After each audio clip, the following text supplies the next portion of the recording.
હરે કૃષ્ણ સર્વને દંડવત પ્રણામ. તમારા બધાનું ખૂબ ખૂબ સ્વાગત છે ઇસ્કોન ખુલાય મેંગલોર તરફથી ચાલી રહેલા ભગવદ્ ગીતાના લેવલ 1 ના સેશનની અંદર 18મો અધ્યાય ભગવદ્ ગીતાનો સૌથી લાસ્ટ અધ્યાય અને ખૂબ ઇમ્પોર્ટન્ટ એવો અધ્યાય છે આજે. તેની ચર્ચા કરવા જઈએ એ પહેલા આપણે શ્રી શ્રી રાધા ગોવિંદના ચરણોમાં વંદન કરી ગુરુ મહારાજના આશીર્વાદ લઈએ. હરે કૃષ્ણ પ્રભુજી. હરે કૃષ્ણ. સાદર દંડવત પ્રણામ. દંડવત પ્રણામ. મંગળતાની કામના કરી અને આગળ વધીએ. નોટ અને પેન સાથે રાખજો, ઘણું બધું આજે સમજવા મળશે. બીજા અધ્યાયથી લઈને 17મા અધ્યાય સુધીનું જે જ્ઞાન છે એ થોડું થોડું રિપીટ થશે, એટલે આપણને જ્ઞાન પાછું આવી જશે જે આપણે ભૂલી ગયા હતા. ઓમ અજ્ઞાનતિમિરાન્ધસ્ય જ્ઞાનાંજનશલાકયા ચક્ષુરુન્મિલિतं येन તસ્મૈ શ્રી ગુરુવે નમઃ. श्रीचैतन्यमनोभीष्टं स्थापितं येन भूतले स्वयं रूप कदा मह्यं ददाति स्वपदान्तिकम्. वन्देऽहं श्रीगुरुं श्रीयुतपदकमलं श्रीगुरुन् वैष्णवांश्च श्रीरूपं साग्रजातं सगणरघुनाथान्वितं तं सजीवं साद्वैतं सावधूतं परिजनसहितं श्रीकृष्णचैतन्यदेवम् श्रीराधा कृष्णपादान् सगणललिता श्रीविशाखान्वितांश्च हे कृष्ण करुणा सिन्धु दीनबन्धो जगत्पते गोपेश गोपिकान्त राधाकान्त नमोऽस्तुते. तप्त कांचन गौरांगी श्रीराधे वृन्दावनेश्वरी वृषभानुसुते देवी प्रणमामि हरिप्रिये. वाञ्छाकल्पतरुभ्यश्च कृपासिन्धुभ्य एव च पतितानां पावनेभ्यो वैष्णवेभ्यो नमो नमः. नमो ओं विष्णुपादाय कृष्णपृष्ठाय भूतले श्रीमते भक्तिवेदान्त स्वामिनीति नामिने नमस्ते सारस्वते देवे गौरवाणी प्रचारिणे निर्विशेष शून्यवादी पाश्चात्यदेशतारिणे जय श्री कृष्ण चैतन्य प्रभु नित्यानंद श्री अद्वैत गदाधर श्रीवासदि गौर भक्त वृंद. हरे कृष्ण हरे कृष्ण कृष्ण कृष्ण कृष्ण हरे कृष्ण हरे हरे हरे हरे राम हरे राम हरे राम राम राम राम हरे राम हरे हरे हरे. हरे हरे हरे हरे कृष्ण हरे प्रभु जी कृष्ण सादर सर्वने प्रणाम। दंडवत प्रणाम. हरे कृष्ण प्रभु जी। હરે કૃષ્ણ. આજના અધ્યાયનું નામ છે મોક્ષ સંન્યાસ યોગ. ગઈકાલે આપણે ઘણું બધું જ્ઞાન લીધું છે, યજ્ઞ તપ દાન બધું જ સમજ્યા હતા 3 પ્રકારે. અને આજે ભગવદ્ ગીતાનો છેલ્લો અધ્યાય જેનું નામ છે મોક્ષ સંન્યાસ યોગ. મોક્ષ એટલે શું? હરે કૃષ્ણ. અને મૃત્યુના ચક્રમાંથી મુક્તિ. આજે સર્કલ ચાલી રહ્યું છે ને, જન્મ મૃત્યુ જરા વ્યાધિનું, એમાંથી મુક્તતા કેવી રીતે થઈ શકે એ પણ ખબર પડશે. અને સાચો સંન્યાસ એટલે શું એ હવે આપણે આજના અધ્યાયમાં સમજવા જઈ રહ્યા છીએ. શરૂઆત કરીએ પહેલા શ્લોકની સાથે. સંન્યાસસ્ય મહાબાહો તત્વ ઈચ્છામિ વેદિતુમ ત્યાગસ્ય ચ ઋષિકેશ પૃથક કેશી નિષૂદન. કેશી નિષૂદન, કેશી નામના દૈત્યનો વધ કર્યો હતો.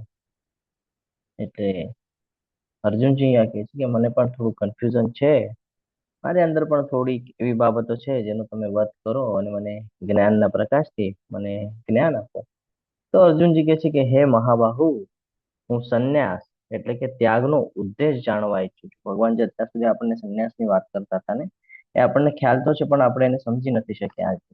એટલે અર્જુનજીએ કીધું કે લાવ ને, બધું ક્લિયર તો છે પણ હજી થોડું ક્લિયરન્સ લઈ લઉં, એટલે જે નેક્સ્ટ જે જનરેશન આવશે એના ઉપયોગમાં આવશે. તો કે છે કે સંન્યાસનો જે ઉદ્દેશ છે ને, શા માટે સંન્યાસ લેવું જોઈએ, શા માટે ત્યાગ કરવો જોઈએ, એનો ઉદ્દેશ શું છે એ જાણવા ઈચ્છું છું. હે ઋષિકેશ, હું ત્યાગમય જીવન એટલે કે સંન્યાસ આશ્રમ વિશે પણ જાણવા ઈચ્છું છું. એમ તો આપણે આશ્રમ 4 પ્રકારના છે અને એના વિશેનું જ્ઞાન આપણે L2 ના અંદર વિસ્તૃત લેતા હોઈએ છીએ. તો અહીંયા અર્જુનજી ખૂબ સરસ રીતે હવે પ્રશ્ન પૂછે છે કે આપણને સમજાય. એક એક્ઝામ્પલ લઈએ કે કોઈ એક વ્યક્તિ છે, આપણા બધામાંથી જ કોઈ એક વ્યક્તિ પકડી લો જે સમાજની ઘણી બધી સેવા કરતું હોય. હા, જો સેવા કરતા વખતે એને એવો પ્રશ્ન નિર્માણ થાય કે હું આ બધી સેવા કરું છું તો લોકો મને જોવે અને એનાથી હું બહુ પ્રસિદ્ધ થાઉં, મને બહુ પૈસા પ્રાપ્ત થાય, તો આ એની ઈચ્છા જે છે એ ફળની આસક્તિની સાથે પૂર્ણ કરી રહ્યા છે. બરાબર છે, એટલે કંઈક પ્રાપ્ત કરવાની ઈચ્છાની સાથે પૂર્ણ કરી રહ્યા છે. પરંતુ જો એ જ બાબતને જો એ ભગવાનના પ્રસન્નતા માટે કરી દે ને, અને એના જે પરિણામ છે એ પણ ભગવાનને જો અર્પણ કરી દે ને, તો આને કહેવાય છે ત્યાગની ભાવના. આ ત્યાગ છે. તો આગળ આપણને એ જ સમજાવશે શીલા પ્રભુપાદજી પણ 18.1 તાત્પર્યમાં એ જ સમજાવે છે કે ભક્તિમાં જયારે આવીએ છીએ ને આપણે, તો ભગવાન એમ નથી કહેતા કે તું ખાલી ભક્તિ કરતો ભૌતિક જગતના કર્મ છોડી દે. ભગવાને ના પાડી છે. ભગવાને 3જા અધ્યાયમાં જ આપણને કીધું છે કર્મ નહીં કરવા કરતા તું કર્મ કરેલું વધારે સારું છે ને, ભગવાને કીધેલું છે. પરંતુ કર્મના ફળની જે આસક્તિ છે એ આસક્તિ છોડવાની છે. આપણે આપણું કર્તવ્ય નથી ભૂલવાનું. આપણું જે કાંઈ પણ કર્તવ્ય છે એ કર્તવ્ય કર્મ આપણે કરતું રહેવાનું છે. પરંતુ એનું જે કાંઈ પણ ફળ પ્રાપ્ત થાય એ બધું ભગવાનને અર્પણ કરતું જવાનું છે. કારણ કે ભગવાન દ્વારા જ બધું મળેલું છે, એટલે ભગવાનને અર્પણ કરવું જરૂરી છે ને, તો કર્મના બંધન લાગે છે. એટલે કર્મ છોડવું ન જોઈએ. કર્મફળની જે આસક્તિ છે ને, આ આસક્તિ છોડવી જોઈએ. આ આપણને આખા અધ્યાયમાં સમજમાં આવશે. પૂર્ણ પુરુષોત્તમ પરમેશ્વર બોલ્યા, ભૌતિક ઈચ્છા પર આધારિત કાર્યોના પરિત્યાગને વિદ્વાનો સંન્યાસ કહે છે. કોને કહે છે? ભૌતિક ઈચ્છા પર આધારિત કાર્યો. બરાબર છે, જે કાંઈ પણ આપણને એક પછી એક ઈચ્છાઓ થતી હોય, હું આ કરી લઉં, હું ઓલું કરી લઉં, હું ઓલું કરી લઉં, જો એ આપણા માટે વ્યાજબી ન હોય, સોરી, જો એ આપણા માટે વ્યાજબી ન હોય, આપણા માટે લોકોના માટે એઝ અ આત્મા તરીકે આપણે આપણો વિચાર રાખવાનો છે. આખા અધ્યાયમાં આપણે પોતાને આત્મા તરીકે સમજવાનું છે, અને પછી આ અધ્યાય સમજશું તો સમજાય જશે. તો ભૌતિક જગતના જે કાંઈ પણ કાર્યો છે ને, જે ઇન્દ્ર તૃપ્તિના જે આપણે જોઈ ગયા અત્યાર સુધી, એના જે કાર્યો છે આપણને ખબર છે કે શોર્ટ સુખ આપે છે, પછી લોંગ દુઃખ આપે છે. નાનકડું સુખ મળે અને પછી લાંબો સમય સુધી આપણને દુઃખી કરે છે. તો એવા જે કાર્યો છે ને, એનો પરિત્યાગ કરવો. વિદ્વાનો એને સંન્યાસ કહે છે. અને સર્વ કર્મોના ફળ ત્યાગને બુદ્ધિશાળી લોકો ત્યાગ કરે છે. ત્યાગ શેનો કરવાનો છે? તો કે એનું જે ફળ છે એનો ત્યાગ કરી દેવાનો છે, આપણે લેવાનું નથી. એટલે આપણે જોઈએ છીએ કે જયારે આપણે ઘરે હવન પૂજા વિધિ કરાવીએ છીએ તો એની અંદર કે છે કૃષ્ણ અર્પણમસ્તુ. જ્યારે કે આપણે પોતાના ઈચ્છાથી કરેલી હોય છે, પોતાના સુખ સમૃદ્ધિ માટે કરેલી હોય છે, પણ કોને અર્પણ કરી દઈએ છીએ? ભગવાનને અર્પણ કરી દઈએ છીએ. તો આ સમજવું જરૂરી છે. ગઈકાલે આપણે દાનની ચર્ચા કરી હતી, ઘણા બધા લોકોએ દાન કર્યું હશે. બરોબર છે. તો સોરી, કોઈ વ્યક્તિ દાન કરે અને મનમાં એવો વિચાર આવે કે હું આજે દાન કરું છું તો એના બદલામાં મને કંઈક મળશે, તો આ એનું ફળ જે છે ને, એ જે કાંઈ પણ એને પ્રાપ્ત થશે એ ફળ એની ઈચ્છા જે છે એના આધાર પર છે. કારણ કે દાન એ ઈચ્છાની સાથે કરેલું છે. તો ભગવાન અવશ્ય એની પૂર્તિ કરશે, પરંતુ જે લાભ એને થવો જોઈએ, જે સમર્પણના ભાવથી થાય છે, એટલો લાભ એને મળશે નહીં. એટલે અહીંયા સમજાવે છે ખૂબ સરસ રીતે કે ફળ ત્યાગ કરવો જરૂર છે. કર્મ કરવાનું છે, પણ એ કર્મનું જયારે ફળ મળે ને, તો એનો ત્યાગ કરવાનો છે. થાય છે એવું, હજી એક એક્ઝામ્પલ દ્વારા આપણે સમજીએ કે તમે કોઈ ઈચ્છાની સાથે કોઈ કાર્ય કર્યું અને એ તમારું કાર્ય પૂર્ણ થયું. હવે જયારે આપણું કાર્ય પૂર્ણ થાય તો આપણે બહુ હેપી થઈએ છીએ, ખુશ થઈએ છીએ, આનંદિત થઈએ છીએ. હવે આનંદની અંદર આપણને ખબર નથી કે આપણે શું કર્યા છીએ, શું નથી કરતા. આપણે પાછલા અધ્યાયમાં ચર્ચા કરેલી છે કે ભાઈ જયારે બહુ સુખી હોય, બહુ ખુશ હોય, ત્યારે આપણાથી સૌથી મોટી ભૂલ થવાના ચાન્સીસ રહે છે. જો કોઈ હોશિયાર ચતુર મનુષ્ય હોય તો એ બરાબર કામ કઢાવી લે આપણી પાસે, જયારે આપણે ખુશ હોઈએ ત્યારે. કે બહુ એલર્ટ રહેવું પડે એ બાબત. ભગવાન એ જ સમજાવે છે કે ન્યુટ્રલ રહેતા શીખવું જોઈએ, કે બહુ આનંદિત પણ નથી થઈ જવાનું. કારણ કે બહુ આનંદિત થઈ જાય તો એનાથી આપણને અહંકાર આવે છે ને, આપણે આપણું નુકસાન કરી લઈએ. એટલે અહીંયા કે છે કે જે કાંઈ પણ કર્મના ફળ મળે ને એ બધું ત્યાગી દો, ભગવાનને આપી દો. તો એમ સમજાવે છે અહીંયા સંપૂર્ણપણે. ભગવાન એ કહે છે કર્મ કરવાનું છોડવાનું નથી, કર્મ કરવાનું છે, પણ એનું જે કાંઈ પણ ફળ છે બધું એની આસક્તિ રાખ્યા વગર તારે એ બધું મને સોંપી દેવું જોઈએ. આનાથી તું કર્મના બંધનથી બચી જઈશ. એટલે સંન્યાસનો અર્થ એવો થાય છે કે જે વાસનાથી જે આપણે કર્મ કરીએ છીએ ને, જે કાંઈ પણ કર્મ, વાસના એટલે કે ઇન્દ્રિય તૃપ્તિ માટે જે કાંઈ પણ કર્મ કરીએ છીએ, ભગવાન એમ કહે છે કે એ કર્મનો તારે ત્યાગ કરી દેવો જોઈએ. કારણ કે ધ્યાયતો વિષયાન પુંસો વાળો શ્લોક અહીંયા રેફરન્સમાં આપણે લઈ શકીએ છીએ કે ધ્યાયતો વિષયાન પુંસો ઉપરથી આપણે સમજી શકીએ છીએ કાંઈ પણ વસ્તુ આપણે જોઈ જઈશું પછી આપણી ઇન્દ્રિયો એની તરફ ખેંચાતી હોય છે અને પછી આપણા પતનનું કારણ બને છે. જો પ્રાપ્ત થાય તો પણ ઈચ્છાઓ પૂરી થતી નથી, પછી એક વધે છે, અને જો કહીએ ને કે પૂર્ણ થઈ જાય તો પણ આપણને તકલીફ થાય છે. એટલે અહીંયા કહે છે અને ત્યાગ એટલે શું? તો કે કર્મફળની જે આસક્તિ છે એનો આપણે ત્યાગ કરી દેવો જોઈએ. એવી રીતે ભગવાન અહીંયા આપણને સમજાવવા માંગે છે. આગળ કહે છે 5મા શ્લોકમાં, યજ્ઞ, દાન તથા તપના કાર્યો કદાપી ત્યાગ ન કરવો જોઈએ, પણ તે અવશ્ય કરવા જોઈએ. ખરેખર યજ્ઞ, દાન, તપ આ મહાત્માઓને પણ શુદ્ધ કરે છે. જો ભગવાન અહીંયા ફરીથી આપણને સમજાવે છે કે યજ્ઞ છે, આપણે અલગ અલગ યજ્ઞ જોયા, બરાબર છે, અલગ અલગ પ્રકારે દાન જોયા, દાનનો મહિમા સમજ્યો, તપનો મહિમા સમજો, કાયિક, વાચિક, માનસિક તપ. તો ભગવાન કહે છે આનો કોઈ દિવસે ત્યાગ ન કરવો જોઈએ. આ બધું અવશ્ય કરવું જોઈએ. શું કામ કરવું જોઈએ? કારણ કે આનાથી જ આપણે શુદ્ધ થઈએ છીએ. આ શુદ્ધિકરણની એક પ્રક્રિયા છે. દાન કરવાથી આપણો અહંકાર ઓછો થઈ જાય, બરાબર છે. જો કોઈ એક એક્ઝામ્પલ તો નાનકડું એવું, જો તમે કોઈ માટલાની અંદર પાણી ભરેલું હોય અને તમે વર્ષો સુધી એ પાણી એમાં ને એમાં સ્થિર રાખો તો શું થશે? થોડા સમય પછી,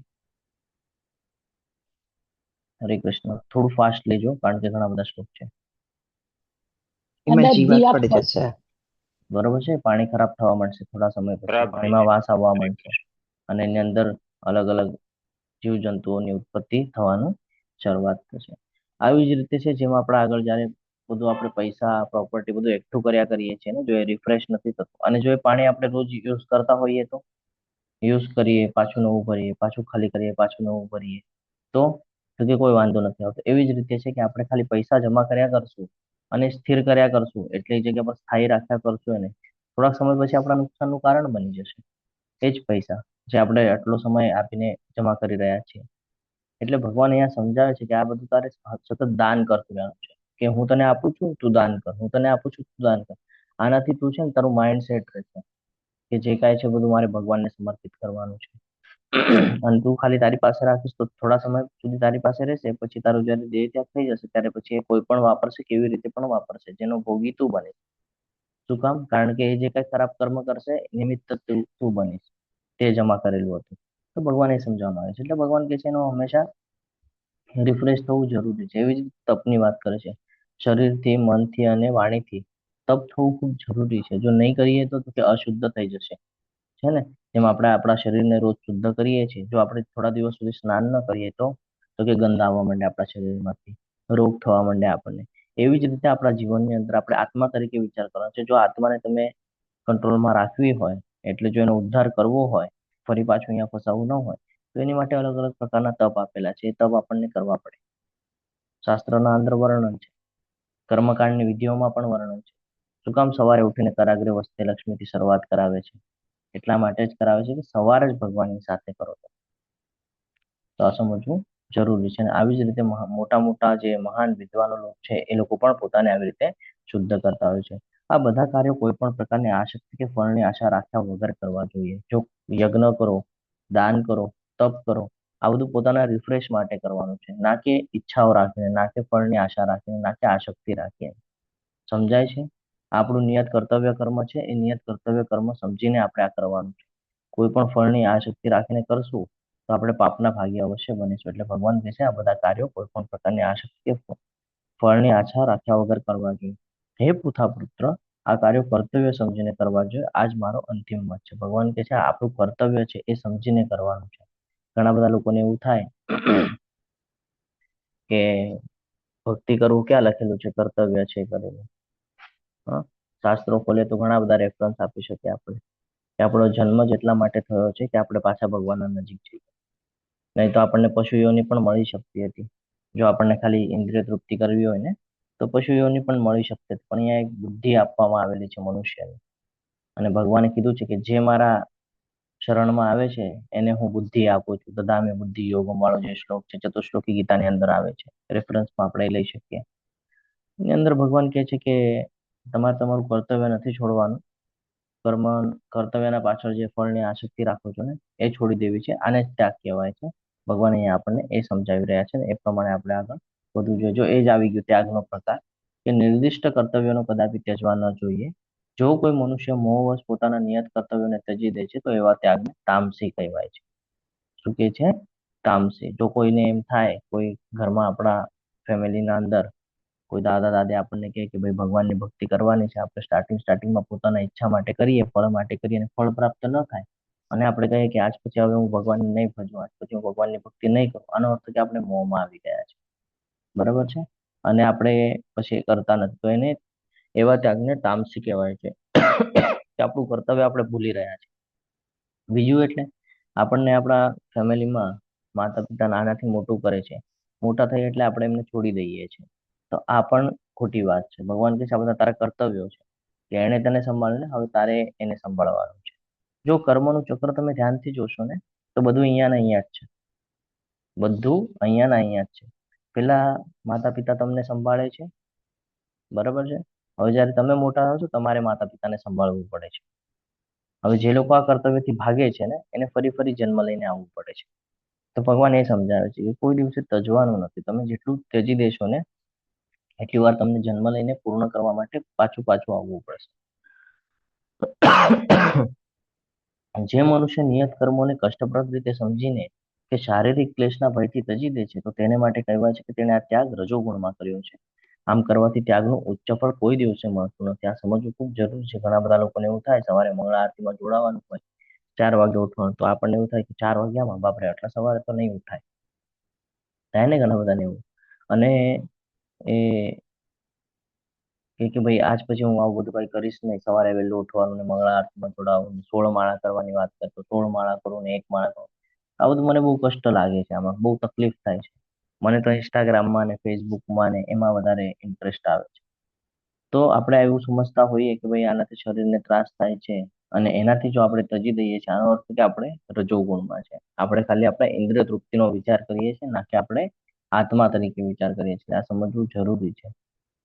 કોઈ પણ વ્યક્તિએ સેવા કરવું બહુ જરૂરી છે. સેવા એટલે શું? કે ભગવાનની સાથે કનેક્ટિવિટી બનાવવી. તો આ કરવું જરૂરી છે. ભગવાનની સાથે કનેક્ટિવિટી બનાવવાનું જો આપણે છોડી દઈશું તો આપણે ભૌતિક જગતમાં એમ પણ ફસાયેલા છીએ. હા, એટલે આ સમજવું ખૂબ જરૂરી છે. જો શીલા પ્રભુપાદજી પણ આ શ્લોકના તાત્પર્યમાં એવું સમજાવે છે કે કર્તવ્ય કર્મ મુશ્કેલ છે કે સરળ છે એ બહુ પછીની વાત છે. હા, એ સારું છે ખરાબ છે આપણે એવું બધું વિચાર કરતા કે ભાઈ હું ભક્તિ કરીશ તો મને શું મળશે, આનો અર્થ કે આપણે રજોગુણમાં છે. પરંતુ જો આપણે આપણું કર્તવ્ય સમજીએ કે હા મને જન્મ પ્રાપ્ત થયો છે ભગવાન દ્વારા, ભગવાને મને આ શ્રેણીમાં મૂક્યો છે, તમારે ભગવાનનો હંમેશા આભાર માનવો જોઈએ અને ભગવાનની હંમેશા ઉપાસના કરવી જોઈએ. તો ભગવાનની પ્રસન્નતા માટે થઈને આપણે કર્મ કરવું જોઈએ. પરિણામની આસક્તિ રાખવાની નથી. આપણને ત્રીજા અધ્યાયમાં ભગવાને ખૂબ સરસ રીતે સમજાવ્યું છે. હા, એટલે અહીંયા એમ સમજાવે છે ભગવાન કે જીવનમાં ઘણી બધી સમસ્યા આવશે, ઘણી બધી મુશ્કેલીઓ આવશે, તો મુશ્કેલીથી ડરીને કર્તવ્ય કર્મ છોડવાનું નથી. જો આપણે કોઈ એવી પરિસ્થિતિમાં આવ્યા અને આપણે જો ભગવાનની ભક્તિ કરવાનું છોડી દીધું તો આને રાજસિક ત્યાગ કહેવાય છે. આનાથી આપણું નુકસાન થાય છે. આગળ વધીએ તો હે અર્જુન, મનુષ્ય જ્યારે નિયત કર્મને કર્તવ્ય સમજીને કરે છે અને સમસ્ત ભૌતિક સંગ તથા ફળની આસક્તિનો સર્વથા ત્યાગ કરે છે ત્યારે તેઓ સાત્વિક ત્યાગ કહેવાય છે. આ પણ સમજવું જરૂરી છે. ભગવાન કહે છે કે આપણે જો આપણા કર્તવ્યને નિયત કર્મ સમજીને કરીએ ને અને આ ભૌતિક જગતનો સંગ એટલે કે જે પરિસ્થિતિની અંદર ભગવાને આપણને મૂક્યું છે કે આપણને ભાઈ બહેન માતા પિતા દાદા દાદી જે કાંઈ પણ આપેલું છે એ પ્રત્યે આપણું જે કર્તવ્ય છે, જો એ આપણે આપણું કર્તવ્ય સમજીને પૂર્ણ કરતા હોઈએ ને અને એની પાછળની ફળ જે મળે એની આસક્તિઓ એનો જો ત્યાગ કરી દેતા હોઈએ તો ભગવાન કહે છે આ સાત્વિક છે. ભગવાન કહે છે આ યોગ્ય છે. એ કર્મના બંધનથી બચી શકે છે. એટલે એક એક્ઝામ્પલ લઈએ અહીંયા કે કોઈ એક વ્યક્તિ પોતાના પરિવારની પૂર્ણપણે સેવા કરતો હોય અને મનમાં એવું વિચારે નહીં કે ભાઈ હું અત્યારે મારા માતા પિતાની સંભાળ રાખું છું કે મારા બાળકને સંભાળી રહ્યો છું, મારા બાળકને મોટું કરીને ઉછેર કરી રહ્યો છું, તો ભવિષ્યમાં એ મને કંઈક આપશે. ઘણા બધાની ઈચ્છા હોય ને તો મારા બાળકને એકદમ શ્રેષ્ઠ બનાવવું કે પછી મારા જ્યારે વૃદ્ધાવસ્થા આવે ત્યારે મારી પડખે ઊભો રહે, કે એટલો શ્રેષ્ઠ હોય કે પોતાના પગ પર ઊભો થઈ જાય. આવું બધા ઈચ્છા રાખે છે. ભગવાન ના પાડે. ભગવાન કહે છે તમારી જવાબદારી છે એટલું તમારે પૂર્ણ કરવાનું છે, આગળનું એના પર છોડી દેવાનું છે. આપણે શું કરીએ છીએ? એના લગ્ન થઈ જાય, એને બાળકો થઈ જાય એ પછી પણ આપણે એની પાછળ લાગીએ છીએ. ભગવાન કહે છે એને જવાબદારીઓ સમજાય છે. આપણે હવે એની પાછળ લાગવાની જરૂરત નથી, બહુ અપેક્ષાઓ રાખવાની જરૂર નથી. ભગવાન એ સમજાવે છે કે કર્તવ્ય સમજીને અવશ્ય કરવાનું છે, જ્ઞાન અવશ્ય આપવાનું છે, શું યોગ્ય છે શું નહીં, પણ નિર્ણય લેવાનું એના પર છે. આપણે શું કરીએ છીએ, એના પર નિર્ણયો થોપવા ચાલુ કરીએ છીએ. કોઈ પણ વ્યક્તિની વાત કરું છું, આપણે એના પર નિર્ણય થોપતો, ભગવાન ના પાડે છે તો તમે નિર્ણય થોપો છો એનો અર્થ કે તમે એની પાસે કઈક અપેક્ષા રાખો છો, એટલે તમે નિર્ણયો થોપો છો. જો અપેક્ષા જ ન હોય તો કે ભાઈ તને જેમ કરવું એમ તું કર, આ સારું છે મેં તને જણાવી દીધું, બાકી નિર્ણય તારા પર છે. બરોબર છે?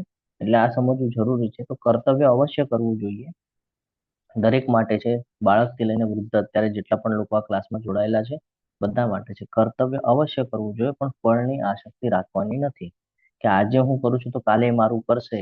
આ આસક્તિ ખોટી છે, ભગવાને કીધું છે. અને આ જ આસક્તિ તમને દુઃખના કારણમાં લઈ જાય છે.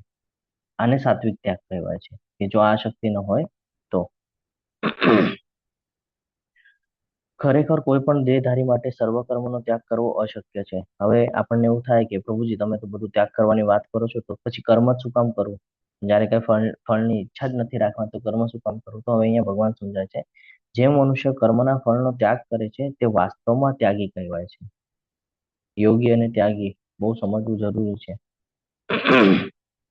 એમ સમજી લો કે કોઈ એક વ્યક્તિ છે, પોતાની જે નોકરી છે એ બહુ સિરિયસ થઈને કરતો હોય, ઈમાનદારીથી કરતો હોય, હા, અને એના માઇન્ડમાં કહીએ ને કે આપણે એવું હોય કે એનો જે પગાર મળે છે અથવા તો એને જે કાંઈ પણ સફળતા છે, હા, એ જે કાંઈ પણ એને પ્રાપ્ત થાય એને એમ સમજે કે ભાઈ ભગવાનની કૃપાથી મને આ મળેલું છે, જ્યારે કે હું એટલી લાયક એના લાયક હું હતો જ નહીં, તો પણ ભગવાને મને મારા લાયક કરતા વધારે શ્રેષ્ઠ આપી દીધું છે.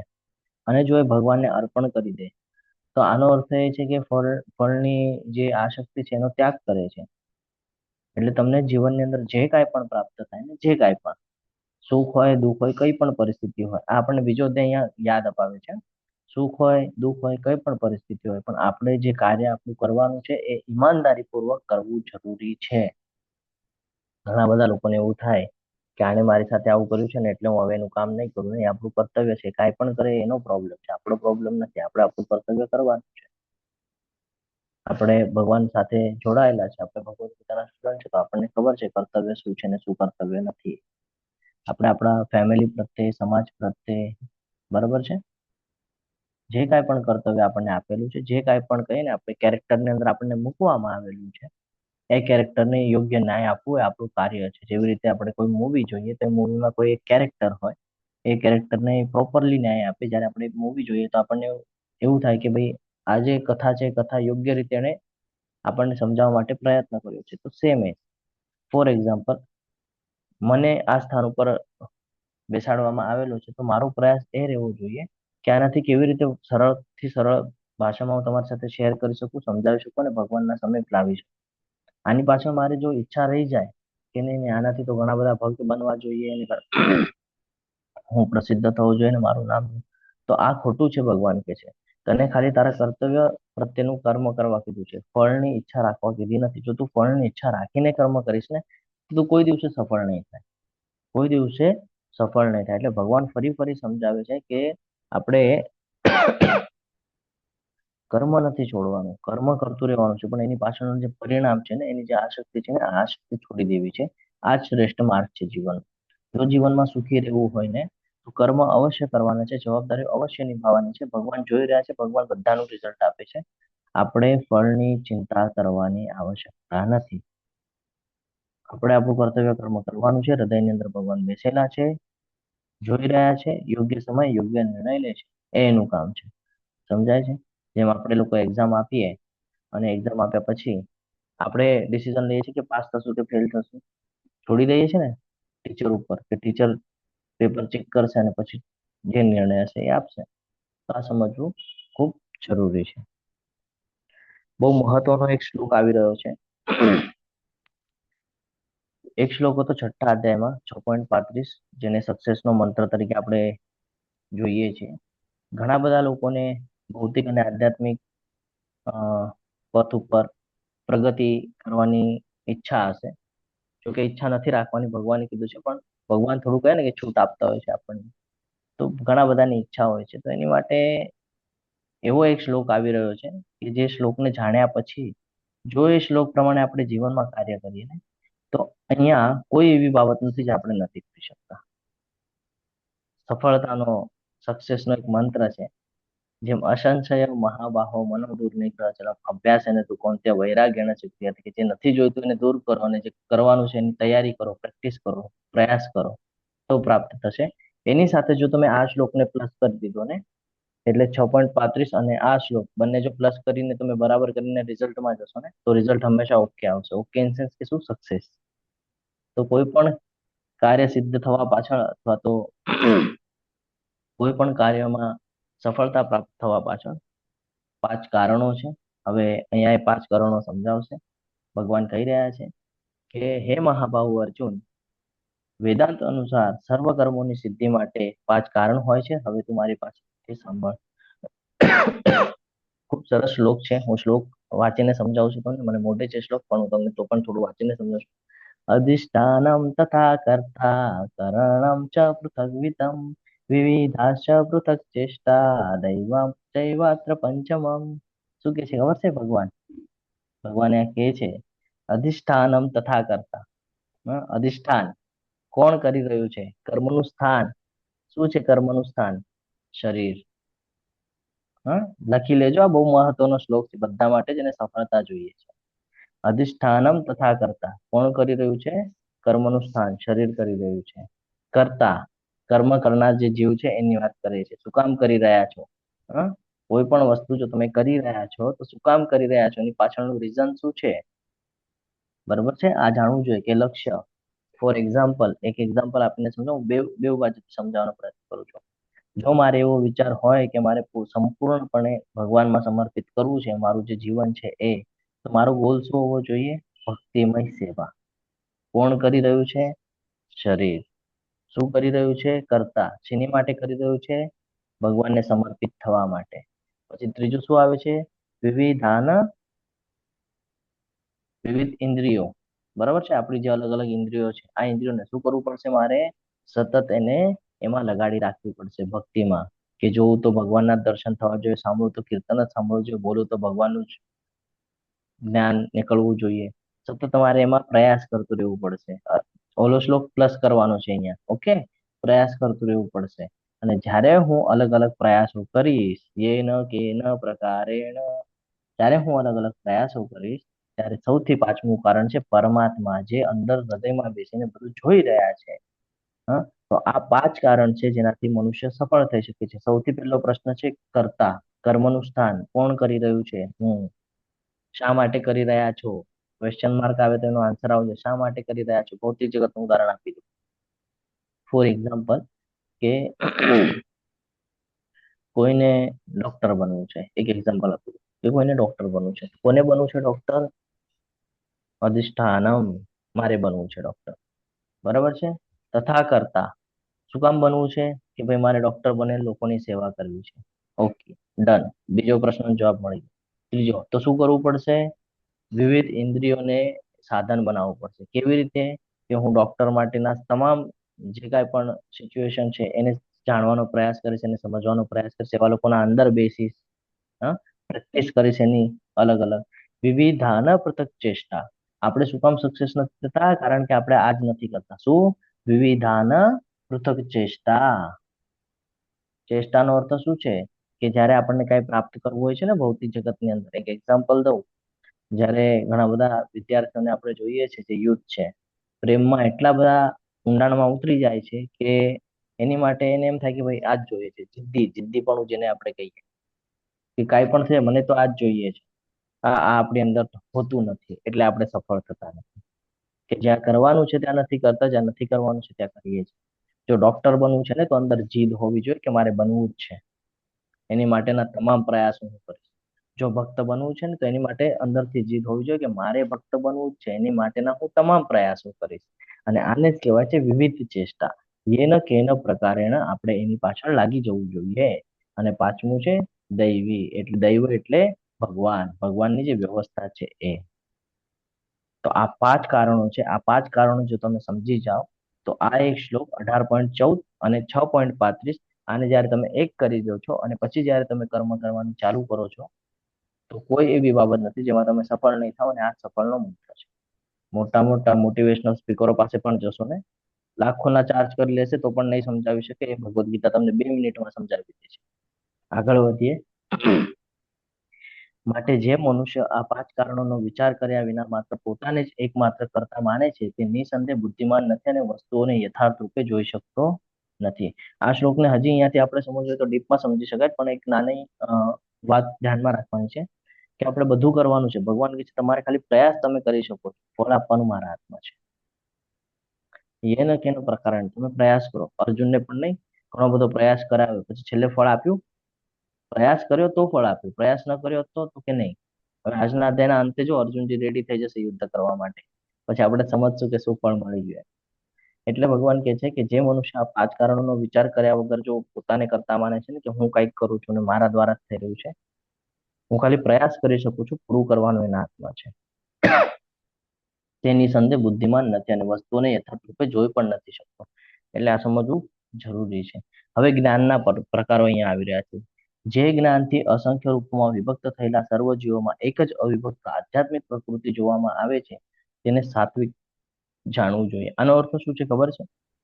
એક એક્ઝામ્પલ લઉં, એક એક્ઝામ્પલ દ્વારા આપણે સમજીએ કે જેમ અલગ અલગ રંગની ગાયો હોય છે, બરાબર છે, પણ બધાની અંદર જીવાત્મા તો એક જ છે, ભગવાનનો અંશ, મમેવાન છે, જીવલો કે જીવભૂત સનાતન.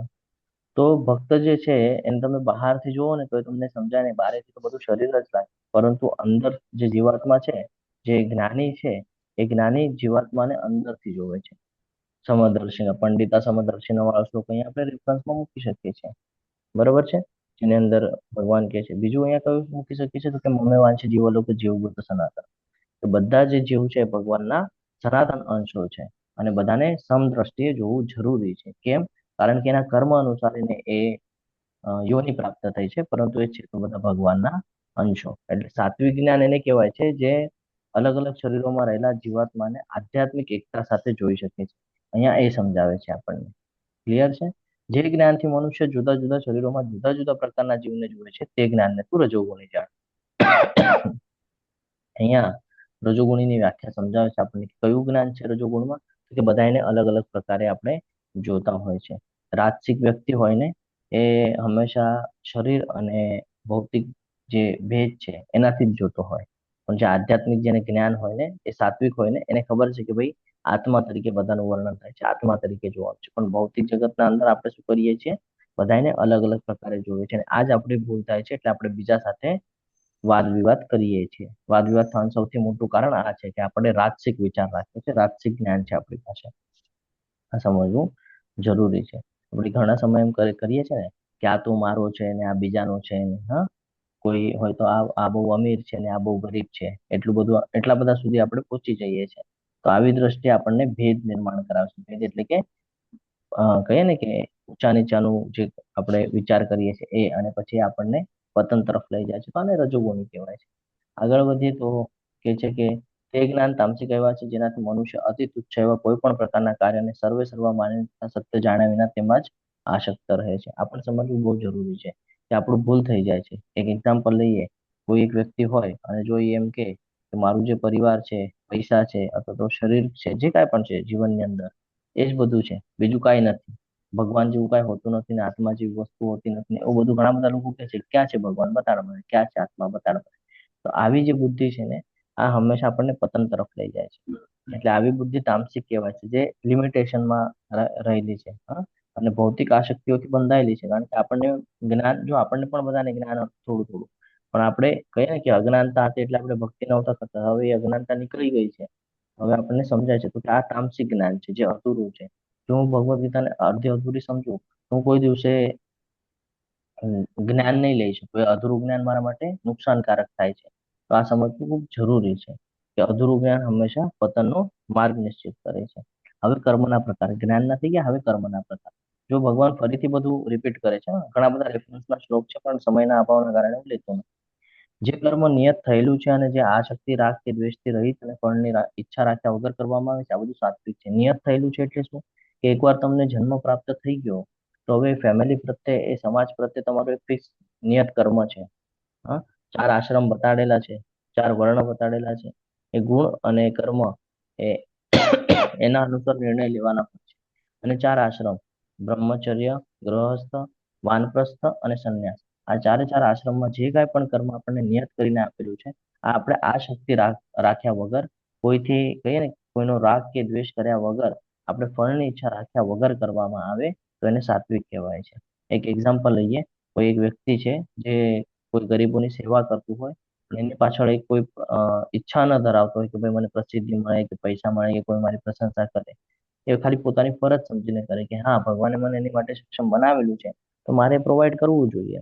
એવી જ રીતે અહીંયા ઘણા બધા લોકો છે જે ઘણી બધી સેવાઓમાં વ્યસ્ત છે, બરોબર છે. કોઈ એડમિન કોર્સ છે, કોઈ પીપીટી બનાવે છે, કોઈ ટીચિંગની સેવા કરે છે, કોઈ બુક્સ ડિસ્ટ્રીબ્યુશનની સેવા કરે છે, ઘણી બધી સેવાઓ છે. તો એ શું સમજે છે કે આ મારું કર્તવ્ય કર્મ છે, આ મારી ફરજ છે કે બીજા સુધી આ બધું જ્ઞાન પહોંચાડું. શું કામ? તો કે આનાથી ભગવાન પ્રસન્ન થશે. તો આ જયારે કરે છે તો એને સાત્વિક કહેવાય છે. ક્લિયર છે? એટલે કર્તવ્ય સમજીને કરવાનું છે. શાસ્ત્ર અનુસાર શાસ્ત્રમાં જે સમજાવ્યું છે એના અનુસાર કરવાનું છે. અને આ શક્તિ રાખ્યા વગર, ફળની ઈચ્છા રાખ્યા વગર જો આપણે કર્મ કરશું તો એ સાત્વિક કર્મ કહેવાય છે. જે કાર્ય પોતાની ઈચ્છા અથવા તો તૃપ્તિ માટે મહાન પ્રયાસથી અને મિથ્યા અહંકારના ભાવથી કરાય છે, એ બધું રજોગુણ છે. આપણે ક્યારેક ક્યારેક કર્મ શું કામ કરીએ છીએ? ગઈકાલે આપણે એની ચર્ચા કરી ગયા કે હું કોઈ પણ સમાજ સેવા કરું. કાલે એક પિક્ચર જોયું તો આપણે કે એની અંદર ફોટો પાડતો હતો, વસ્તુ આપતો હતો, કોરોનાના સમયમાં જે સિચ્યુએશન થઈ હતી એમ. તો એ સમાજ સેવા કરે, પરંતુ મનમાં એનું હોય કે ભાઈ આનાથી મારું નામ ઊંચું થશે, હું બહુ પ્રસિદ્ધ થઈશ અને લોકો મારી પ્રશંસા કરશે ને મારે શું કે ઇન્સ્ટાગ્રામ ને ફેસબુક ના એમાં લોકો વધશે ને, હા, ફોલોવર્સ વધશે ને પ્રશંસા કરશે ને મને એનો લાભ મળશે. તો આ કહીએ ને કે બહુ ઉત્સાહમાં આવીને અને અહંકારમાં આવી જાય છે, બહુ પોતાને આમ શ્રેષ્ઠ માનવા માટે.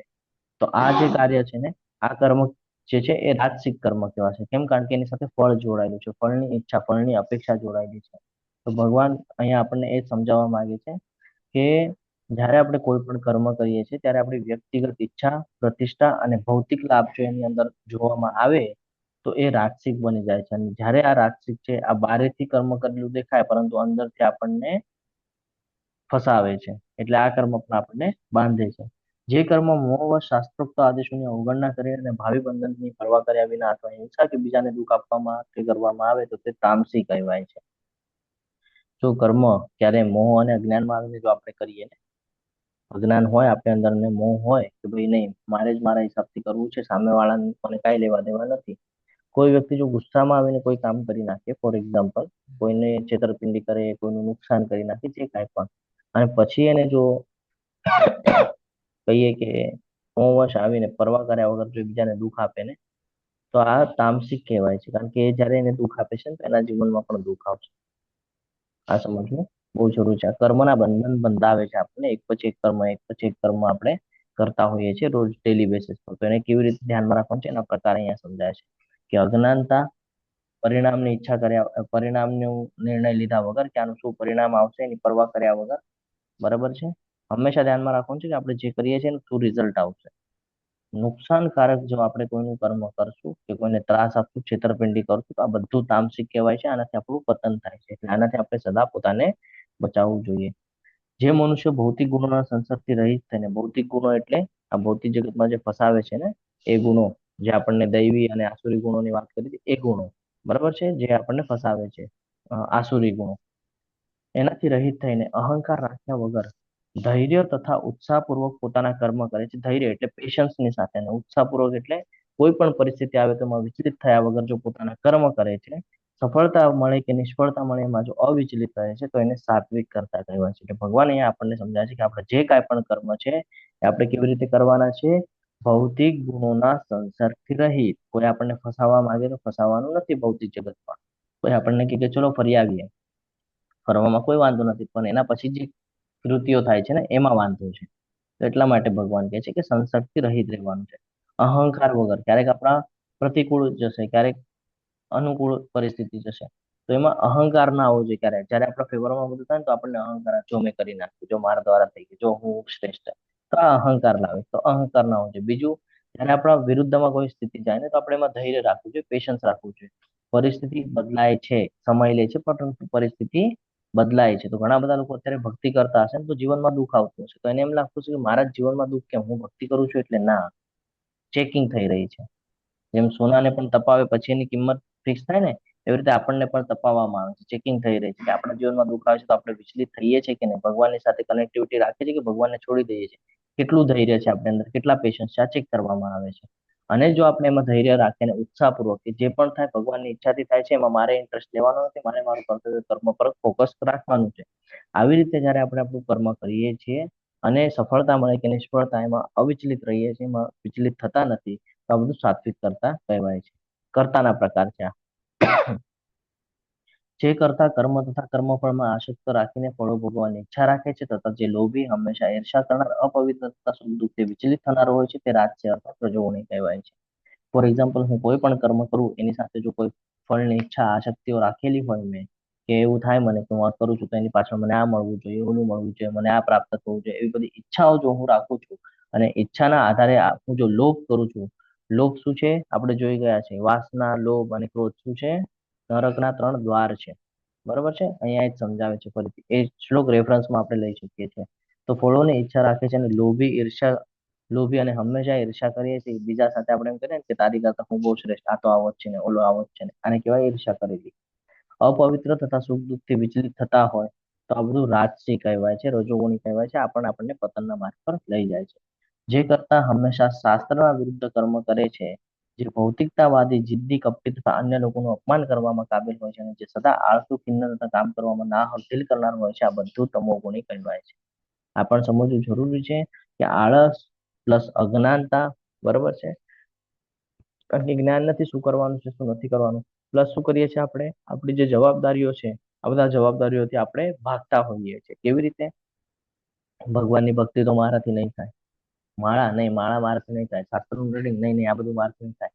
પછી માતા પિતાને નહીં, નહીં, હવે કોણ માતા પિતાને સંભાળે, મારે તો પત્ની છે, બાળકો છે, મારે એનું ધ્યાન રાખવાનું ને, આવી રીતે ભાગતા હોય છે.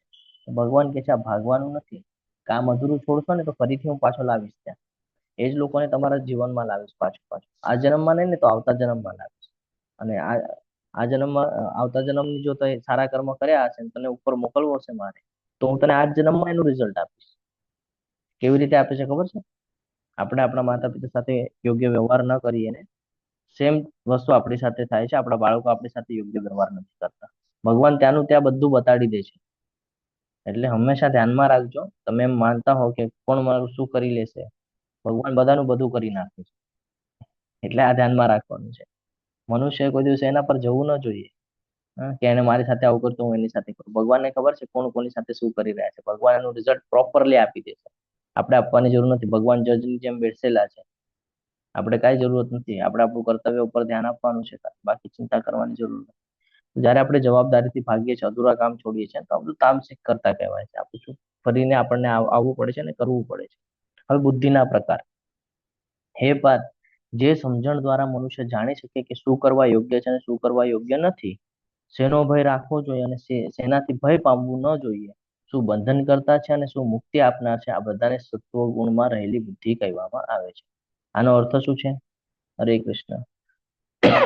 કે આપણી જે બુદ્ધિ છે એ સાચી બુદ્ધિ કેવી રીતે ગણશે? જો શાસ્ત્ર અનુસાર આપણે આપણું કર્તવ્ય કરતા હોય અને અકર્તવ્યનો એટલે જે નથી કરવાનું એનો જો ભેદ આપણે સમજતા હોઈએ, અને જો આપણે કૃષ્ણ ભક્તિ તરફ આગળ વધતા હોઈએ, જો આપણે આપણા કર્તવ્ય સમજીને એ પ્રમાણે જો આપણે કામ કરતા હોઈએ, તો એ બુદ્ધિ સત્વગુણમાં રહેલી બુદ્ધિ છે એમ કે છે. કેમ? કારણ કે શું કરવા યોગ્ય છે શું કરવા યોગ્ય નથી આપણને ખબર હોતી નથી. આપણને કોઈ જ્ઞાન આપે તો આપણને સમજાય છે કે શું કરવાનું છે શું નથી કરવાનું. શેનો ભય રાખવાનો છે? ભગવાનથી વિખૂટા પડે એનો ભય રાખવાનો છે. અને શેનો ભય નથી રાખવાનો?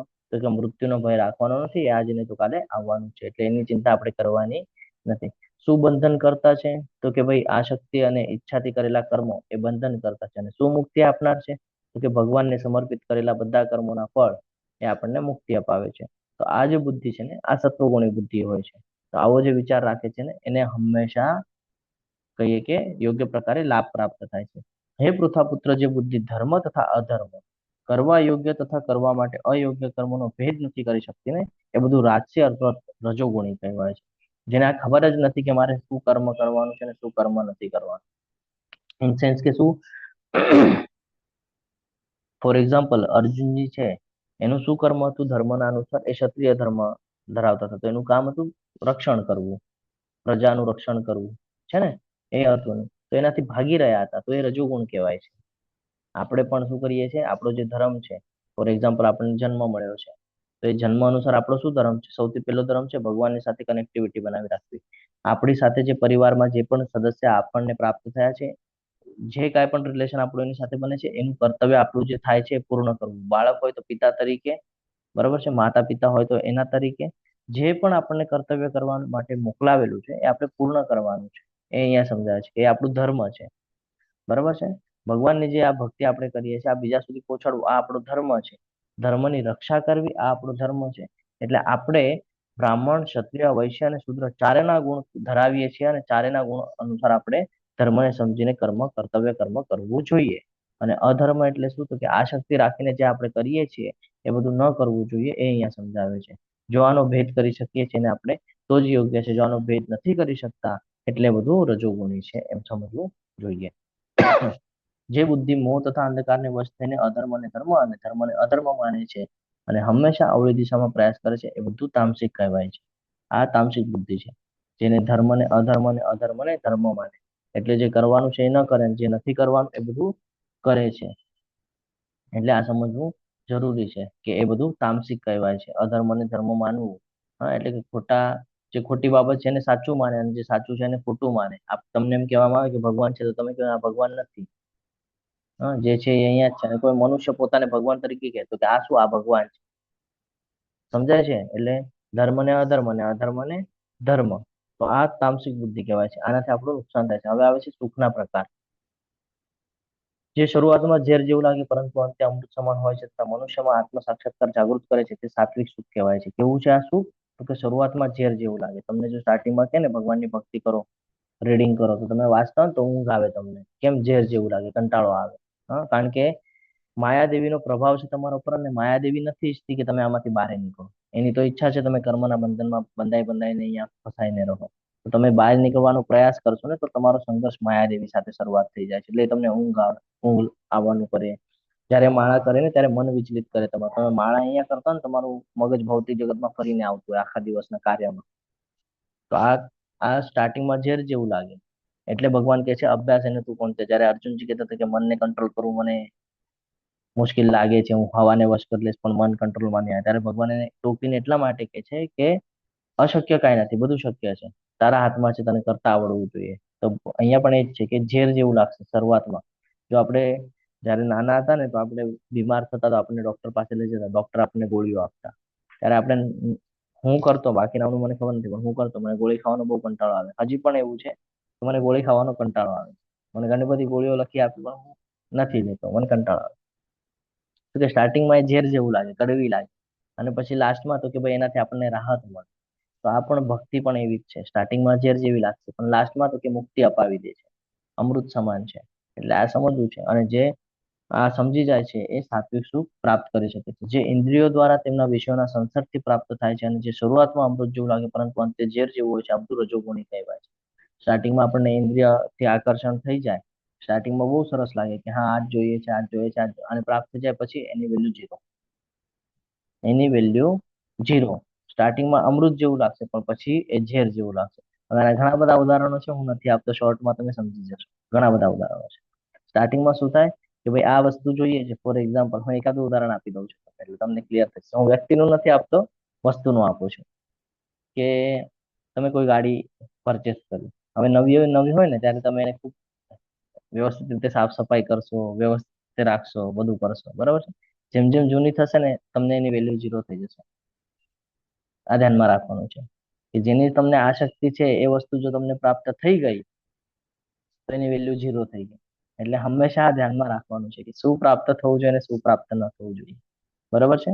તો અહીંયા એ સમજાય છે કે શરૂઆતમાં તમને અમૃત જેવું લાગશે, બહુ આનંદિત થશો.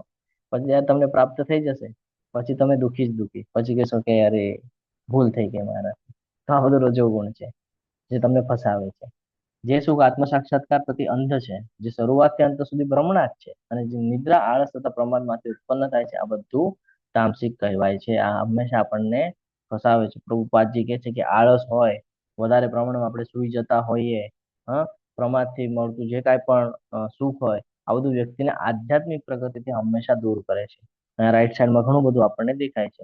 આખો દિવસ આલ્કોહોલ લેવું, ન લેવા જેવી બધી બાબતો લેવી, આ શું કરશે? આપણને આળસી કરી રાખશે. ખાલી આપણે સુયા કરશું, આમાં આપણને ન જ્ઞાન મળશે ને કાંઈ, બુદ્ધિ આપણી ભ્રષ્ટ થશે. કોઈ દિવસે ભગવાનને નહીં સમજી શકે, કોઈ દિવસે પોતાના કર્તવ્યને નહીં સમજી શકે. તો આ બધું તામસિક સુખ છે, આમાં કોઈ આપણને લાભ થવાનો નથી.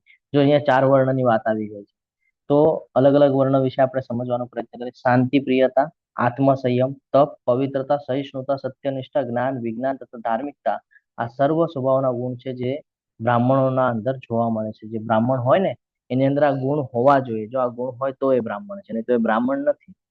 બ્રાહ્મણ આ ગુણની અંદર કર્મ કરે. કયા કયા? શાંતિ, પ્રિયતા, હંમેશા શાંતિ હોય, એને બહુ આમ વિચલિત ન હોય એ. આત્મસંયમ, પોતા ઉપર કંટ્રોલ હોય.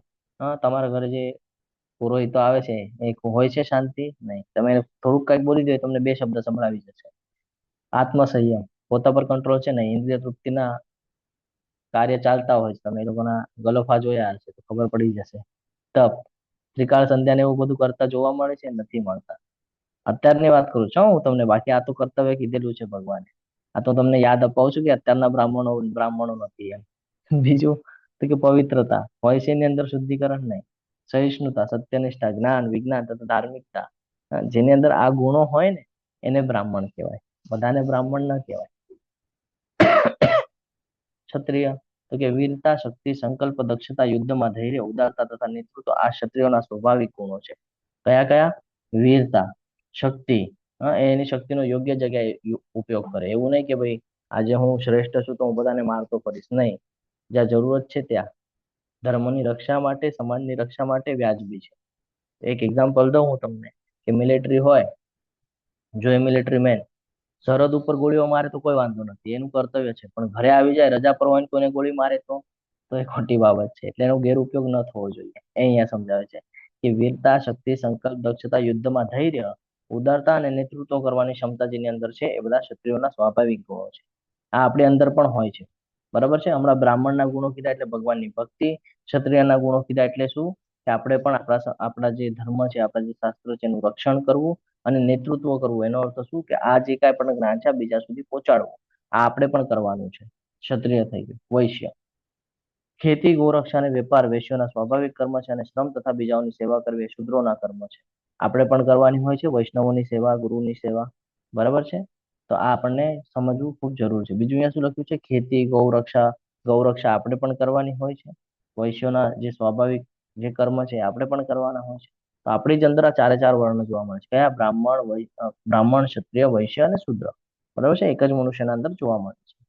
આગળ 4 વર્ણમાંથી કોણ ભગવાનના શરણે જઈ શકે છે?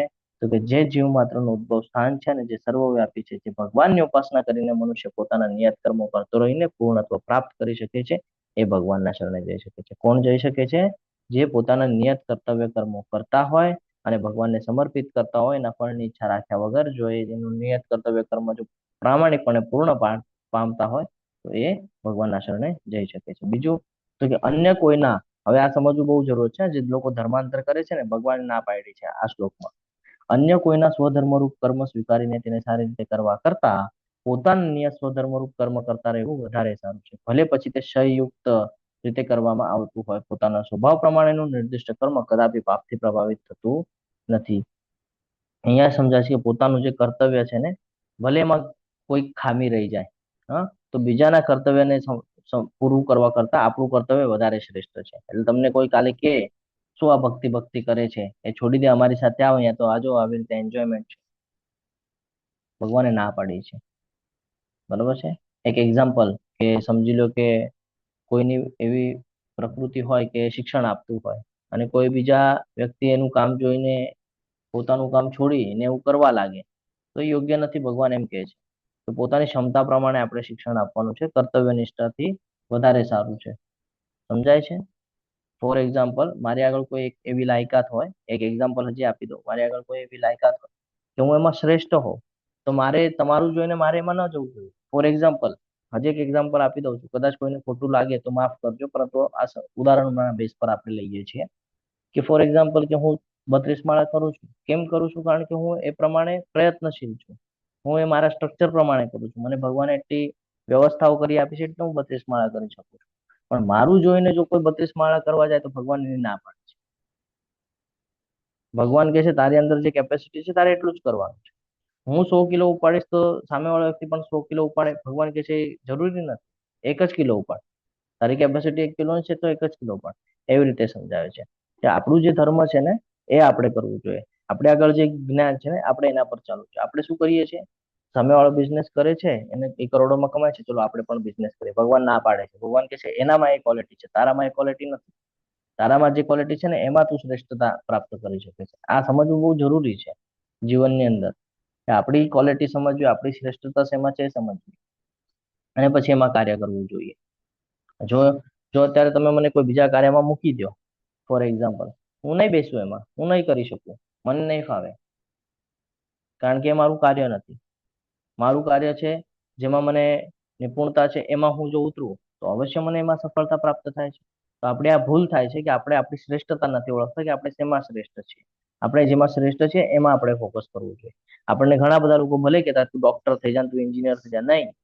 આપણા અંદર છે ક્વોલિટી, આપણા અંદર કયા ગુણો છે, એ ગુણોને ઓળખો ને પછી એ પ્રમાણે. આ ભૌતિક જગત કરી દીધું. આધ્યાત્મિકમાં ઘણા બધા લોકો એવું કરે છે કે ભાઈ ઓલરેડી હિન્દુ ધર્મની અંદર છે તો ઇસ્લામિક છે કે બીજા કોઈ છે એમાં જવાનો પ્રયત્ન કરે છે. તો ભગવાન ના પાડે છે. ભગવાન કહે છે જ્યાં છે ત્યાંથી જઈને, ત્યાં જઈને પણ શું અલગ કરવાનો છે તું?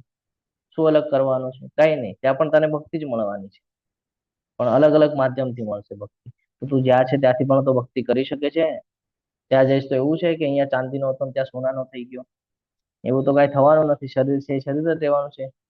તો આ સમજવું જરૂરી છે.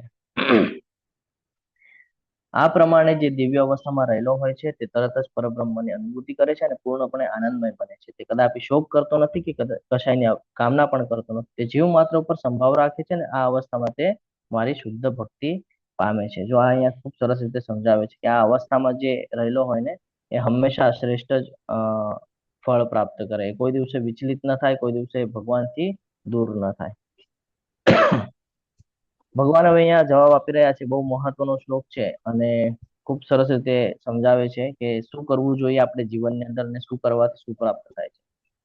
મને કેવળ ભક્તિ દ્વારા જ પૂર્ણ પુરુષોત્તમ પરમેશ્વર તરીકે મૂળ રૂપે જાણી શકાય છે. 11મા અધ્યાયમાં પણ ભગવાને કીધેલું યાદ હોય તો રેફરન્સમાં તમે 11મો અધ્યાય પણ લઈ શકો છો. એનાથી પણ પહેલાના ઘણા બધા શ્લોક છે એની અંદર ભગવાને કીધું છે વેદેશુ યજ્ઞેશુ તપેશુ છે ને, ઘણા બધા શ્લોક છે, તમે લઈ શકો છો રેફરન્સમાં.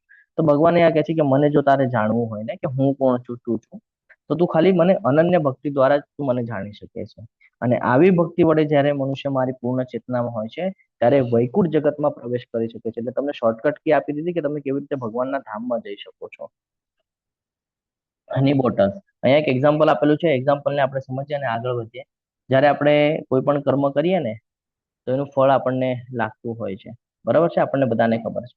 હવે જ્યારે આપણે વૈકુંઠમાં જઈએ તો એક એક્ઝામ્પલ આપેલું છે આપણને, આપણે એને એક્ઝામ્પલ દ્વારા સમજીએ કે કોઈ એક મેળો હોય, મેળાની અંદર જાય તો પિક્ચર જોવા માટે તમે થિયેટરમાં જાઓ કે કોઈ પણ સ્થળે જાઓ ત્યાં તમને ટિકિટ લેવી પડે. ટિકિટ હોય તો તમને અંદર જવાની પરમિશન મળે, એ વગર તમને પરમિશન મળતી નથી. તો તમને પણ વૈકુંઠના અંદર જ્યારે જવું હશે ને, હમણાં જ ગ્રંથરાજ શ્રીમદ ભાગવતમમાં 3.15.24 અને 25મો શ્લોક ચાલી રહ્યો હતો. તો મને સેવા મળી હતી, એમાં જ આ જ વિષય હતો. એમાં કે જ્યારે વૈકુંઠમાં જાય ને તો વૈકુંઠમાં જવા માટે એક લાયકાતની જરૂરત છે. જેમ આપણે 9મી થી 10મીમાં જઈએ ને તો એ લાયકાત ખબર પડે આપણા એક્ઝામ ઉપરથી. તો એવી જ રીતે એક લાયકાતની જરૂર છે. જ્યારે આપણે વૈકુંઠમાં જવું હોય તો એની અંદર એવા ગુણો હોવા જરૂરી છે, દૈવી ગુણો હોવા જરૂરી છે. દૈવી ગુણો અને ભક્તિની જ્યારે એકત્રતા થાય ને ત્યારે આપણે કટિબદ્ધ થઈએ છીએ વૈકુંઠમાં જવા માટે. તો એ જ રીતે ભગવાન કૃષ્ણના ધામમાં પ્રવેશ કરવા માટે આપણને ભક્તિની ટિકિટની જરૂર પડશે. આપણે બધા ત્યાં જઈને કહેશું કે એક માતાજીએ એક્ઝામ્પલ પણ આપ્યું હતું. આઈ થિંક હર્ષા માતાજી એક્ઝામ્પલ આપ્યું હતું કે એમના ગુરુ મહારાજ સાથે એમણે ચર્ચા કરી હતી તો એમણે સમજાવ્યું કે જ્યારે ઉપર ગોલોક માટે જવાનું હશે ને ત્યારે રોકશે કે તેમાં આપણે કહેશું કે અમે તો બહુ ભક્તિ કરી છે, બહુ માળા કરી છે. એવું એક ઉદાહરણ માતાજી આપ્યું હતું કે અમે તો બહુ માળા કરેલી છે. હા, તો ભગવાનના જે દૂત છે એ આપણને કહેશે કે કેવી રીતે કરી, તો તું હરે કૃષ્ણ ફાસ્ટમાં કરતો, મેં તો સાંભળ્યું પણ નથી. પાછો જા નીચે ને વ્યવસ્થિત માળા કરજે ને પછી ઉપર આવે. પાછું મોકલાવે છે. એ વ્યવસ્થિત રીતે આપણને બધું ભક્તિ કરવી પડે છે ને ત્યારે આપણને ઉપર જવાનો અવસર પ્રાપ્ત થાય છે. તો આ સમજવું બહુ જરૂરી છે કે અત્યારે જો આપણે ભગવાનની સેવા, ભગવાનની ભક્તિમાં નહીં લાગ્યા ને તો આપણને ફરી ફરી પાછું નીચે આવવું પડશે. આપણે પાર નહીં કરી શકીએ, એ જગ્યા ઉપર જઈ નહીં શકીએ. જે આપણો કહીએ ને આપણું હોમ ટાઉન છે, જે આપણું ઘર છે, આ તો અહીંયા આપણે મહેમાન તરીકે છે, નિમિત્ત છે. જો મહેમાન ન હોત ને તો આપણું શરીર નષ્ટ ન થાય. જેમ કે આપણું ઘર છે, આપણા ઘરની અંદર આપણે રાજાની જેમ રહીએ છીએ એ આપણું ઘર છે વૈકુંઠ. ત્યાં આપણને રાજાને જેવું જ સુખ મળે છે. ત્યાં જન્મ મૃત્યુ જરા વ્યાધિ છે નહીં, ત્યાં કોઈ પ્રકારનું દુઃખ નથી. જેમ આપણને આપણા ઘરમાં દુઃખ નથી થતું એમ આપણું ઘર છે ત્યાં આપણને દુઃખ નથી થતું. અહીંયા દુઃખ થાય છે કારણ કે આને દુઃખાલય એમ કીધું છે ભગવાન, દુઃખાલયમાં શાશ્વતમ. બરાબર છે, તો આ સમજવું જરૂરી છે. આગળ ભગવાન કહે છે કે મારા રક્ષણમાં રહેલો મારો શુદ્ધ ભક્ત બધા પ્રકારના કર્મો કરતો હોવા છતાં મારી કૃપાથી સનાતન તથા અવિનાશી ધામને પ્રાપ્ત કરે છે. જો ભગવાન અહીંયા કહે છે કે મારા શરણમાં જે રહ્યો છે ને, જે મારો શુદ્ધ ભક્ત છે ને, એ મારા રક્ષણમાં હોય છે, દૈવી રક્ષણ હેઠળ હોય છે ને. ભગવાને કીધેલું છે કે હું એનું રક્ષણ કરું છું. તો એ શુદ્ધ ભક્ત મારા રક્ષણ હેઠળ હોય છે. અને કોઈ પણ કર્મ કરે છે ને તો એમાં એ ફસાતો નથી, બંધાતો નથી. કેમ? કારણ કે મારી એના ઉપર વિશેષ કૃપા છે. શું કામ? કારણ કે એ મારી સાથે સંકળાયેલો છે. અર્જુનના ઘણા બધા ઉદાહરણો અહીંયા આપણે લઈ શકીએ છીએ કે અર્જુનજી સાથે ભગવાન શ્રી કૃષ્ણ હતા એટલે અર્જુનજી જીતી ગયા, ને તો અર્જુનજીની એવી કોઈ કેપેસિટી નહોતી કે એ જીતી જાય. અહીંયા પણ એ જ બતાડે છે કે જો ભગવાનના સાનિધ્યમાં રહીશું ને, આપણે ભગવાનના ભક્ત બનશું ને, તો કોઈ પણ કાર્ય કરશું તો આપણે વિચલિત નહીં થઈએ. કેમ? કારણ કે એના ઉપર ભગવાનની કૃપા હોય છે. અને અંતે શું થાય છે? તો ભગવાનના ધામને એ પ્રાપ્ત કરે છે. આગળ કહે છે ભગવાન કે જો મારા શરણમાં રહીશ તો શું લાભ થઈ જશે? ખૂબ સરસ ઉદાહરણ છે. થોડું વધારે સમય લઉં છું, કોઓપરેટ કરજો. જો તું મારા ચિત્તવાળો થઈશ તો તું મારી કૃપાથી બધા જીવનના સર્વ વિઘ્નોને ઓળંગી જઈશ. પરંતુ જો તું મિથ્યા અહંકાર વશ આવી ચેતના અથવા ભાવનામાં કાર્ય કરીશ નહીં અને મારી વાત સાંભળીશ નહીં તો તું નષ્ટ થઈ જઈશ. ભગવાન કહે છે કે ભગવદ્ ગીતામાં મેં તને જે જ્ઞાન આપ્યું ને કે તારે તારું નિયત કર્તવ્ય કરવાનું છે, પણ એની ફળ મને સોંપી દેવાનું છે. જો તું એવું નહીં કરે તો તારું નુકસાન થઈ જશે. અને જો તું એ પ્રમાણે કરીશ જે પ્રમાણે મેં તને કીધું છે ભગવદ્ ગીતામાં, તો શું થશે? તારા જીવનના જેટલા પણ વિઘ્નો છે એને તું આરામથી પાર કરી દઈશ. આરામથી એટલે કેટલું આરામથી? હવે હું તમને એક એક્ઝામ્પલ સાથે સમજાવું છું. આ બાજુમાં દેખાય છે સમુદ્ર છે. એક છેડેથી બીજે છેડે જવું હોય તો કેટલો સમય લાગે? સ્પીડ ઉપર ડિપેન્ડ કરે છે, કયું જહાજ છે એના ઉપર ડિપેન્ડ કરે છે, કયા બોટમાં બેસેલા છો. બરાબર ને? તો સમય વધારે લાગી શકે એક સ્થળેથી બીજે સ્થળે, એક કિનારેથી બીજા કિનારે પાર કરવા માટે. આપણા જીવનમાં પણ દુઃખ આવી જ રીતે હોય છે. આટલું મોટું દુઃખ હોય છે. કેટલું મોટું? આટલું મોટું દુઃખ હોય છે. પણ ભગવાનના શરણમાં હોય ને તો કેટલું નાનું થઈ જાય ખબર છે? નીચે ખાબોચિયું દેખાય છે, ગાયના પગનું એક ખાબોચિયું મૂકે ને આપણે, તલવારનો ઘા સોયથી થઈ જાય એવી યસ રીતે. Yes yes yes yes. તો એ ખાબોચિયું હોય ને એને પાર કરવા કેટલો સમય લાગે? તો એ 1 સેકન્ડ કરતા પણ ઓછો. આ છે જે આટલું મોટું દુઃખ હોય ને એ આટલામાં પૂરું થઈ જાય.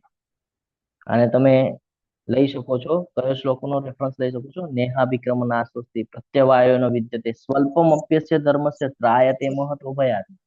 નાનામાં નાની ભગવાન માટેની સેવા કરેલી હશે, નાનામાં નાનું ભગવાનનું કાર્ય કર્યું હશે તો મોટાથી મોટા ભયમાંથી ભગવાન રક્ષા કરે છે. આ અહીંયા રેફરન્સ લઈ શકીએ છીએ આપણે એ શ્લોકનો. કે જો આપણે ભગવાનના સાનિધ્યમાં હોઈએ તો આપણે જો આટલું મોટું પહાડ જેવું દુઃખ પણ આવે ને, બીજા માટે પહાડ જેવું હોય, બીજાને એવું લાગે કે આની જગ્યાએ હોત ને તો હું તો મરી જ જાત. બીજાને એવું લાગે આની જગ્યાએ હું હોત તો હું મરી જ જાત. આ જીવંત છે. એક એક્ઝામ્પલ આપું, જ્યારે મારો એક્સિડન્ટ થયો ને ત્યારે આવી પરિસ્થિતિ નિર્માણ થઈ હતી. ડોક્ટરે કીધેલું કે ચાન્સીસ નથી આના બચવા. બધા ના પાડતા હતા. હું એકલો હતો જે હું કહેતો હતો હું થોડીક વારમાં આવું છું. હું એવા જવાબ આપતો હતો કે ટેન્શન નહીં લો, હું થોડીક વારમાં આવું છું. આ ભગવાન છે કે આટલું મોટું થયું કે આખું પગ તૂટી ગયા પછી પણ ભગવાને જીવંત રાખીને ચાલવાની પણ વ્યવસ્થા કરી આપી. આ ભગવાન છે. તમારે ચિંતા નથી કરવાની, એ ભગવાન જોઈ લે. તમારે ભગવાનના સાનિધ્યમાં રહેવાનું છે. દુઃખ ક્યારે આવશે ને ક્યારે વયું ગયું ને ખબર બી નહીં પડે. તો ભગવાન એ કહે છે કે જો તું મારું નહીં સાંભળે ને, આપણા માતા પિતા આપણને કહેતા હોય ને કે મારું નહીં સાંભળે તો દુઃખી થઈશ, એ રીતે ભગવાન પણ આપણને કહે છે કે મારું નહીં સાંભળે ને તો દુઃખી થઈશ. એટલે તું મારું સાંભળ અને હું તને જે માર્ગ કહું છું એ માર્ગ ઉપર ચાલવાનો પ્રયાસ કરજો. અહીંયા ઘણી બધી કથાઓ છે, ઘણી બધી કથાઓથી આપણે સમજી શકીએ છીએ. ગજેન્દ્ર મોક્ષની કથા પણ અહીંયા લઈ શકીએ છીએ કે જ્યારે જીવનમાં દુઃખ આવે છે પણ ભગવાનના શરણમાં આવે છે તો 1 સેકન્ડમાં ભગવાન એનો ઉદ્ધાર કરી દે છે. દ્રૌપદીની વાત કરીએ, દ્રૌપદી વસ્ત્રહરણ જ્યારે થઈ રહ્યું હતું કોઈ જ સાથ નહોતું આપતું, હા, પણ જ્યારે એને બંને હાથ ઊંચા કરીને ગોવિંદ ગોવિંદ ચાલુ કર્યું કહેવાનું, ગોવિંદ 1 સેકન્ડમાં ચીર પૂરી દીધા છે ને. આ સમજવું જરૂરી છે. જ્યારે ભગવાનના સાનિધ્યમાં રહેશો તો તમારે પછી ચિંતા નથી કરવાની કે હું કેવી રીતે બચીશ. એ ભગવાનનું કામ છે બચાવવું કે ડૂબાવવું. એટલે તમે ભગવાનના સાનિધ્યમાં પહેલેથી રહો તો આપણે એનાથી બચી જઈએ છીએ. તમને બધાને ચેટ બોક્સની અંદર એટેન્ડન્સ લિંક આવી હશે, એટેન્ડન્સ ભરી દેજો. હે અર્જુન, પરમેશ્વર જીવ માત્રના હૃદયમાં વસે છે. ફરીથી ભગવાન આપણને યાદ અપાશે 13મો અધ્યાય. શું કહે છે? પરમેશ્વર જીવ માત્રના હૃદયમાં વસે છે અને ભૌતિક શક્તિના બનેલા યંત્રો પર આરૂઢ થયેલા સર્વ જીવોને પોતાની માયાથી ભ્રમણ કરાવી રહ્યા છે. ભગવાન જોઈ રહ્યા છે બધું અને આપણને ભ્રમણ કરાવી રહ્યા છે. હે ભારત, સર્વથા સંપૂર્ણપણે તેમના શરણે જા. શું કહે છે ભગવાન? કે પૂર્ણ એમને સમર્પિત થઈ જા. તેમની કૃપાથી તું પરમ શાંતિ તથા સર્વોપરી સનાતન ધામને પ્રાપ્ત કરીશ. તને જે શાંતિ તું ગોતી રહ્યો છે ને ભૌતિક જગતમાં, તને ત્યાં નહીં મળે, એ તને ભગવાનના શરણમાં મળશે. જગન્નાથપુરીની આપણે વાત કરીએ તો જયારે રથયાત્રા નીકળે તો રાજા હોય, રાજા કોઈ દિવસ હાથમાં ઝાડુ લે કે ન લે? પ્રજાને લેવા લગાડે છે ને. તો રાજા પોતે હાથમાં ઝાડુ લે છે, કારણ કે ત્યાં રાજા કોને માને છે? ભગવાનને માને છે. એટલે રાજા પોતે ત્યાં રસ્તો સાફ કરે છે, સેવામાં લાગેલા છે. તો આપણે પણ આવી રીતે ભગવાનની સેવામાં લાગવું જોઈએ. આનાથી જ આપણને પરમ શાંતિની અનુભૂતિ થશે અને અંતે આપણે ભગવાનના ધામમાં જશું, કારણ કે ભગવાને આપણને કહ્યું છે. હવે ભગવાન અર્જુનને આ બધું જ્ઞાન આપ્યા પછી અહીંયા સમજાવે છે કે આ પ્રમાણે મેં તને ગુહ્યતમ જ્ઞાન વિશે સમજૂતી આપી છે, આ વિશે પૂરું મનન કર અને પછી તારી જેવી ઈચ્છા હોય એવું કર. અહીંયા સમજવા જેવું છે ભગવાનની એક બાબત, કે ભગવાન ફોર્સ નથી કરી રહ્યા. ભગવાન આટલું ડીપ નોલેજ આપી દીધું, ગુહ્ય જ્ઞાન આપી દીધું, દિવ્ય જ્ઞાન આપી દીધું, બધું આપી દીધું, અને ભગવાન અંતે અર્જુનને કહે છે કે અત્યાર સુધી મેં તને જે જ્ઞાન આપ્યું છે ને, આ બધું જ્ઞાન તે લીધું છે, આ બધું ગુહ્યતમ જ્ઞાન છે. હવે આના ઉપર તું વિચાર કર અને પછી તારી જેવી ઈચ્છા હોય ને એવું કર. તો ભગવાન કોઈ દિવસે ફોર્સ કરતા નથી. એવી જ રીતે આપણને પણ આ જ્ઞાન પ્રાપ્ત થયું છે. હવે અહીંયા આપણે વિચાર કરવાનું છે કે આપણે લેવલ 2 માં જવું કે નથી જવું. કોઈને ફોર્સફુલી કોઈને છે નહીં. અને જો આપણી ઈચ્છા હોય એ પ્રમાણે ભગવાન કહે છે હવે તારી જે પ્રમાણે ઈચ્છા છે એ પ્રમાણે તું કરી શકે છે. આખા અધ્યાયનો સૌથી મહત્વનો શ્લોક છે, સાથે લઈ જવાનો છે. ભગવદ્ ગીતા શું? એ અહીંયા જવાબ છે આ ભગવદ્ ગીતાનો. તો ભગવદ્ ગીતા શું છે કોઈ પૂછે તો એનો જવાબ છે મન્મનાભો મદ ભક્તો મધ્યાજીમામ નમસ્કુરુ. શું કે છે? સદૈવ મારું ચિંતન કર, મારો ભક્ત થા, મારી પૂજા કર અને મને નમસ્કાર કર. આ પ્રમાણે નિશંકપણે તું મારી પાસે આવીશ અને આનું હું તને વચન આપું છું. ભગવાન સ્ટેટમેન્ટ આપી રહ્યા છે, ભગવાન પ્રોમિસ કરી રહ્યા છે. કેમ? કારણ કે તું બહુ વાલો મારો મિત્ર છે. અર્જુન ભગવાનનો ફ્રેન્ડ છે, તો ભગવાન એને ફ્રેન્ડશિપ નું રિઝલ્ટ આપી રહ્યા છે. હવે શું? કે તું મારો મિત્ર છે એટલે તું નિશંકપણે મારી પાસે આવીશ. ક્યારે? સદૈવ મારું ચિંતન કર, મારો ભક્ત થા, મારી પૂજા કર અને મને નમસ્કાર કર. તમે શાસ્ત્ર કોઈ પણ ખોલી લેજો, તમે કુરાન, બાઇબલ કાંઈ પણ ખોલીને તમે વાંચશો ને, એની અંદર પણ તમને એક વાત ખબર પડશે કે ક્યાંય એવું લખ્યું નથી કે હું. ભગવદ્ ગીતામાં માત્ર એવું લખ્યું છે કે હું. મારું સ્મરણ કર, મારું ચિંતન કર, મારો ભક્ત થા ને મને નમસ્કાર કર. આ શ્લોક બહુ જરૂરી છે સમજવો. મન્મનાભો મદ ભક્તો મધ્યાજીમામ નમસ્કુરુ. જ્યારે આપણે ભગવાનના શરણમાં જઈએ છીએ તો ભગવાન આપણને યોગ્ય ગાઈડલાઈન આપે છે, મિત્ર તરીકે આપણું ઉદ્ધાર કરે છે. મન્મના એટલે શું? મારામાં મન લગાવ, જપ કરો. મદ ભક્તો એટલે મારો ભક્ત થા, મને ભોગ લગાડ. મધ્યાજીમામ એટલે મારી પૂજા કર, મારી આરતી કર અને મને નમસ્કાર કર. તો આપણે આવી રીતે ભગવાનના શરણમાં રહી શકીએ છીએ. બીજો એક મહત્વનો શ્લોક, ભગવદ્ ગીતા શું છે કોઈ પૂછે તો એને આ શ્લોક આપી દેવાનો છે. જ્યારે જીવનની અંદર સંકટ વાળો સમય આવે અને શું કરવું શું ન કરવું કાંઈ જ નથી સમજાતું, કોઈ સપોર્ટમાં નથી, ઝીરો. જ્યારે સુસાઇડની વિચાર આવે કોઈને પણ કે બધું પૂરું થઈ ગયું છે, લાસ્ટ ઓપ્શન, આ શ્લોક યાદ કરી લેવાનો છે, છેલ્લો. બધી જ સિચ્યુએશન પૂરી થઈ જાય, કાંઈ જ યાદ નથી આવતું, કોઈ સપોર્ટ નથી કરતું, કોઈ કાંઈ જ નથી થઈ રહ્યું, ત્યારે આ શ્લોક મોબાઈલમાં રાખવાનો છે. શું કે છે ભગવાન? સર્વ ધર્માન પરિત્યજ્ય મામેકમ શરણમ વ્રજ અહમ ત્વામ સર્વ પાપેભ્યો મોક્ષિષ્યામિ મહાસુચ. જ્યારે તને કાંઈ જ ન સમજાય, બધા રસ્તાઓ તારા બંધ થઈ જાય, તને દરવાજા ન દેખાય, રસ્તો ન દેખાય, તો સર્વ પ્રકારના ધર્મોનો ત્યાગ કરી દે અને મારા શરણમાં આવી જા. હું તારો સર્વ પાપોમાંથી ઉદ્ધાર કરી નાખીશ. ડરવાની કોઈ જરૂરત નથી, સુસાઇડ કરવાની કોઈ આવશ્યકતા નથી. ભગવાનનું શરણ સ્વીકારી લો, ભગવાનના શરણમાં જશો તો ભગવાન બધા પાપોમાંથી એની મેળે આપણને મોક્ષ પ્રદાન કરી દેશે. એટલે કોઈ ચિંતા કરવાની જરૂર નથી. ભગવદ્ ગીતાનો આ મહત્વનો શ્લોક છે અને આ જ છે ભગવદ્ ગીતા, કે સર્વ ધર્માન પરિત્યજ્ય મામેકમ શરણમ વ્રજ અહમ ત્વામ સર્વ પાપેભ્યો મોક્ષિષ્યામિ મહાસુચ. સમર્પણની ભાવના અહીંયા દેખાય છે કે જ્યારે આપણે સંપૂર્ણ સમર્પણ ભગવાનને કરી દઈએ છીએ તન મન ધનથી, કે હવે હું તમારો છું, તમને જે યોગ્ય નિર્ણય લાગે તમે લ્યો, હું પૂર્ણ તમને સમર્પિત છું, ત્યારે ભગવાન કહે છે કે તારા બધા પાપોમાંથી હું ઉદ્ધાર કરી દઈશ. તારે આ ભૌતિક જગતમાં આવવાની જરૂર નથી, આમાંથી તારો ઉદ્ધાર થઈ જશે. હમણાં જો હું એક્ઝામ્પલ આપતો તો આ ભગવાનની લીલા છે, એ જ બે લીલા અહીંયા દેખાય છે આપણને. જુઓ, હમણાં 2 મિનિટ પહેલા જ મેં તમારી સામે 2 જ એક્ઝામ્પલ આપ્યા હતા. મને ખબર બી નહીં કે નેક્સ્ટ સ્લાઇડમાં એ બધું હશે. જો એ જ નેક્સ્ટ સ્લાઇડમાં ભગવાને મૂકીને આપ્યું છે. આ ભગવાનની લીલા દર વખતે મારી સાથે થતી હોય છે. ગજેન્દ્ર મોક્ષની કથા અને નીચે દ્રૌપદી. જે મનુષ્ય હવે આપણા લોકો માટે છે. અહીંયા ભગવદ્ ગીતા લગભગ બધું સમજાઈ ગયું છે. હવે શું શું લાભ થયો ને આટલા દિવસમાં, હવે ભગવાન અહીંયા આપણને સમજાવે છે કે જે મનુષ્ય ભક્તોને આ પરમ રહસ્ય બતાવે છે તે શુદ્ધ ભક્તિ પ્રાપ્ત કરે છે અને અંતે મારી પાસે આવશે એમાં લેશ માત્ર શંકા નથી. હવે જે લોકોએ તમને આ લિંક આપી ને, આ એ લોકો માટે છે કે જે લોકોએ તમને આ લિંક આપી, જે લોકોએ તમને અહીંયા જોડાવ્યા, એ લોકો ભક્તિમાં હજી દ્રઢ થશે. શું કામ? કારણ કે એનું સાંભળીને તમે આ માર્ગ પર આવ્યા અને તમે હવે આ માર્ગ પર ચાલશો એટલે જેટલું તમે ભક્તિ કરશો એટલો લાભ એને થશે, જે તમને આ જ્ઞાન આપ્યું, જેને તમને આ બતાડ્યું કે ભાઈ ભગવદ્ ગીતાના ક્લાસ છે, જોઈન કર અને ભગવાન આગળ શું કહે છે સાંભળજો. આ જગતમાં તેના કરતા અન્ય કોઈ સેવક મને પ્રિય નથી અને કોઈ દિવસે વધારે પ્રિય થશે પણ નહીં. કયો સેવક? જે ભગવાનનો આ પ્રચાર કરે છે, જે આ માર્ગ ઉપર લઈ આવે છે બીજા જીવને, એની વાત કરે છે. સાઈડમાં શિલા પ્રભુપાદજી બતાડે છે 70 વર્ષની ઉંમરમાં પાશ્ચાત્ય દેશમાં જાય છે અને 10 જ વર્ષની અંદર, એટલે 70 થી 80 વર્ષની ઉંમરની અંદર, 70 વર્ષમાં આપણે તો રિટાયર થઈ જઈએ, આપણે તો ખાટલે બેસી જઈએ. એ 70 થી 80 વર્ષ, જે 10 વર્ષનો પીરિયડ છે, એની અંદર 100 કરતા વધારે ટેમ્પલનું નિર્માણ કરે છે. આ છે ભગવાનની શક્તિ.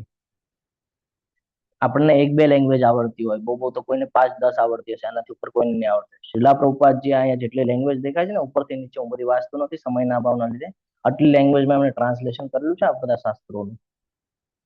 આપણા માટે પોસિબલ પણ નથી. 70 વર્ષથી 80 વર્ષની ઉંમરની વાત કરું છું, 70 વર્ષની ઉંમરમાં આ બધું ટ્રાન્સલેશન કરેલું છે. આ છે ભગવાનની શક્તિ. જો આપણે ભગવાનના શરણમાં હોઈએ તો જે અશક્ય છે ને બધું શક્ય કરી નાખે છે ભગવાન. હવે ભગવાન અહીંયા કહે છે કે અને હું જાહેર કરું છું કે જે મનુષ્ય આપણા સંવાદનું અધ્યયન કરે છે પોતાની બુદ્ધિથી મારી પૂજા કરે છે. હવે આ કોનું થઈ ગયું? આ આપણી વાત થઈ ગઈ, તમારી ને મારી વાત થઈ ગઈ. શું? ભગવાન કહે છે કે તારા બુદ્ધિથી તે મારી પૂજા કરી લીધી છે, એટલે હવે દદામી બુદ્ધિ યોગમ. તને આ બધું શું કામ મળ્યું છે? કારણ કે તું ભગવદ્ ગીતા સાંભળતો હતો, તું ભગવદ્ ગીતા કહી રહ્યો હતો, એટલે મેં શું કર્યું? દદામી બુદ્ધિ યોગમ, તે બુદ્ધિથી મારી પૂજા કરી લીધી, એટલે મેં તને આ બધું જ્ઞાન આપ્યું છે. એમને જ્ઞાન નથી મળ્યું. ત્યારે સ્ટાર્ટિંગ ઈચ્છા ધરાવી, આપણે પેલા અધ્યાયમાં બેઠા ને ઈચ્છા ધરાવી કે બીજો અધ્યાય કરવો છે, ત્રીજો અધ્યાય કરવો છે, ત્યારે ભગવાન આપણને દદામી બુદ્ધિ યોગમ, કે આપણે 18મા અધ્યાય સુધી ખમી રહ્યા. નહીં તો તમે જુઓ કેટલા પાર્ટિસિપેટ હતા પહેલા દિવસે, 100 ની ઉપર હતા, અત્યારે 56 જ દેખાય છે. આ છે દદામી બુદ્ધિ યોગમ, કે ભગવાને હવે આપણને જ્ઞાન આપ્યું જેનાથી આપણે ભગવાનની પૂજા કરી લીધી છે બુદ્ધિથી. અને જે મનુષ્ય શ્રદ્ધાપૂર્વક તથા દ્વેષ રહિત થઈને આ સાંભળે છે, હવે જેને સાંભળ્યું છે ને શ્રદ્ધાથી, એને શું લાભ થયો છે એ ભગવાન કહે છે કે જે મનુષ્ય શ્રદ્ધાપૂર્વક તથા દ્વેષ રહિત થઈને આ સાંભળે છે તે સર્વ પાપોમાંથી મુક્ત થાય છે અને પુણ્યાત્માઓના શુભ લોકોને પ્રાપ્ત કરે છે. થઈ ગયું સ્વર્ગમાં જવાનું કામ પૂરું, મળી ગયું સ્વર્ગ તમને અહીંયા બેઠા બેઠા. કેમ? તો ભગવાને કીધું ને કે જેને શ્રદ્ધાથી સાંભળ્યું હશે અને દ્વેષ નહીં રાખ્યો હોય, એના બધા પાપોમાંથી મેં મુક્ત કરી દીધા છે એને. હવે અહીંયા 0 કરી દીધું છે. હવે અહીંયાથી આગળની જર્ની એને સારી રીતે જીવવાની છે. જો અહીંયાથી હવે એને પાછી ગડબડ કરી તો પાછા કર્મના બંધન બંધાશે. બાકી અહીંયા મેં એને એવો અવસર પ્રાપ્ત કરાવી દીધો છે કે હવે પછી ભૂલ કર્યા વગર જો એ મારી શરણમાં રહેશે તો અવશ્ય એને હું પુણ્ય આત્મા, એટલે કે પુણ્ય લોકમાં હું મોકલાવી, જ્યાં દેવી દેવતાઓ વાસ કરે છે. અર્જુન આ બધું સાંભળે છે. હવે અર્જુનજી પોતાનું સ્ટેટમેન્ટ આપી રહ્યા છે, હે કૃષ્ણ, હે અચ્યુત, હવે મારો મોહ દૂર થઈ ગયો છે. અર્જુનજીનો જે મોહ હતો, યુદ્ધ કરવાની જે ના પાડતા હતા, એ દૂર થઈ ગયો છે. આપની કૃપાથી મને મારી સ્મરણ શક્તિ પાછી મળી ગઈ છે. હવે હું સંશય રહિત તથા દ્રઢ છું. હવે એમને કોઈ ડાઉટ નથી. હવે એને ખબર પડી ગઈ કે મારે ભગવાનના શરણમાં, ભગવાન જે કહે છે એમ જ કરવાનું છે. કેમ? કારણ કે 11મા અધ્યાયમાં ભગવાને ભૂત, ભવિષ્ય, વર્તમાન બધું બતાડી દીધું કે તું નિમિત્ત માત્ર છે, તું ખાલી તારું કર્તવ્ય કર, બાકી બધું મેં કરી નાખ્યું છે. આપણી માટે પણ એવું જ છે, આપણે નિમિત્ત માત્ર છે, આપણે ખાલી ભક્તિ કરવાની છે, ભગવાનની સેવા કરવાની છે, બાકી બધું ભગવાને ડિસિઝન લઈ રાખ્યું છે કે આપણને ક્યાં મોકલવું, ક્યાં ન મોકલવું. પણ ડિપેન્ડ કરે છે આપણા કર્મ ઉપર. જો આપણે ભગવાન કીધેલું છે સાંભળશું તો અવશ્ય લાભ થશે, નહીં સાંભળે તો પતન થઈ જશે. અને આપના આદેશ પ્રમાણે હવે કર્મ કરવા માટે તૈયાર છું. જે અર્જુન યુદ્ધ કરવાની ના પાડી રહ્યા હતા, જે ક્ષત્રિય ધર્મ ધરાવતા હતા, જે બહુ શ્રેષ્ઠ યોદ્ધા હતા, એ જે ના પાડી રહ્યા હતા, એને ભગવાને જ્ઞાન આપીને યુદ્ધ કરવા માટે કટિબદ્ધ કરી દીધો. ઓવરઓલ 45 મિનિટ સુધી આ ચર્ચા ચાલી ભગવદ્ ગીતાની, અને 45 મિનિટના અંતે અર્જુનજી યુદ્ધ કરવા માટે તૈયાર થઈ ગયા. આપણને 18 દિવસ લાગ્યા આ સમજવા માટે, અને હજી 40 દિવસનો આપણે અનુભવ લેશું. અને એના પછી આપણે પણ આવી રીતે હવે સજ્જ થઈ જવું જોઈએ આપણા કર્તવ્ય કર્મ તરફ, કે આપણને જે પણ કહીએ ને કે જે પણ સિચ્યુએશનની અંદર ભગવાને મૂક્યું છે એની અંદર આપણે આપણા કર્તવ્યને સમજવાનું છે, ને આપણે આપણા કર્તવ્ય પ્રમાણે કાર્ય કરવું જરૂરી છે. તો ભગવાન અહીંયા આ સંબોધન સમજાવે છે આપણને કે અર્જુનજી શું કામ રેડી થયા છે, કારણ કે અર્જુનજીને બધું ક્લિયર થઈ ગયું છે. હવે આ બધું સ્ટેટમેન્ટ સંજયજી આપી રહ્યા છે, જે દિવ્ય દ્રષ્ટિથી બધું નિહાળી રહ્યા હતા. સંજયજી કહે છે, આ પ્રમાણે મેં કૃષ્ણ તથા અર્જુન બંને મહાપુરુષોનો સંવાદ સાંભળ્યો. આ સંવાદ એટલો અદ્ભુત છે કે મારા શરીરમાં રોમાંચ થાય છે. જ્યારે આપણે પણ ભગવદ્ ગીતાને સાંભળતા હશું ને, તો ઘણા બધા એવા શ્લોક આવશે કે જેની અંદર ભગવાને બહુ મહત્વનું જ્ઞાન આપી દીધું, દિવ્ય જ્ઞાન આપી દીધું છે, ગુપ્ત જ્ઞાન આપી દીધું છે, ગુહ્ય જ્ઞાન આપી દીધું છે ને, કે કેવી રીતે સફળતા પ્રાપ્ત કરી શકું છું, આ બધું કહી દીધું છે. અને આ કોના દ્વારા મળ્યું છે? તો કે વ્યાસદેવની કૃપાથી મેં આ પરમ ગુહ્ય સંવાદ પ્રત્યક્ષપણે યોગેશ્વર કૃષ્ણના મુખેથી અર્જુનને કહેવામાં આવતો સાંભળ્યો છે.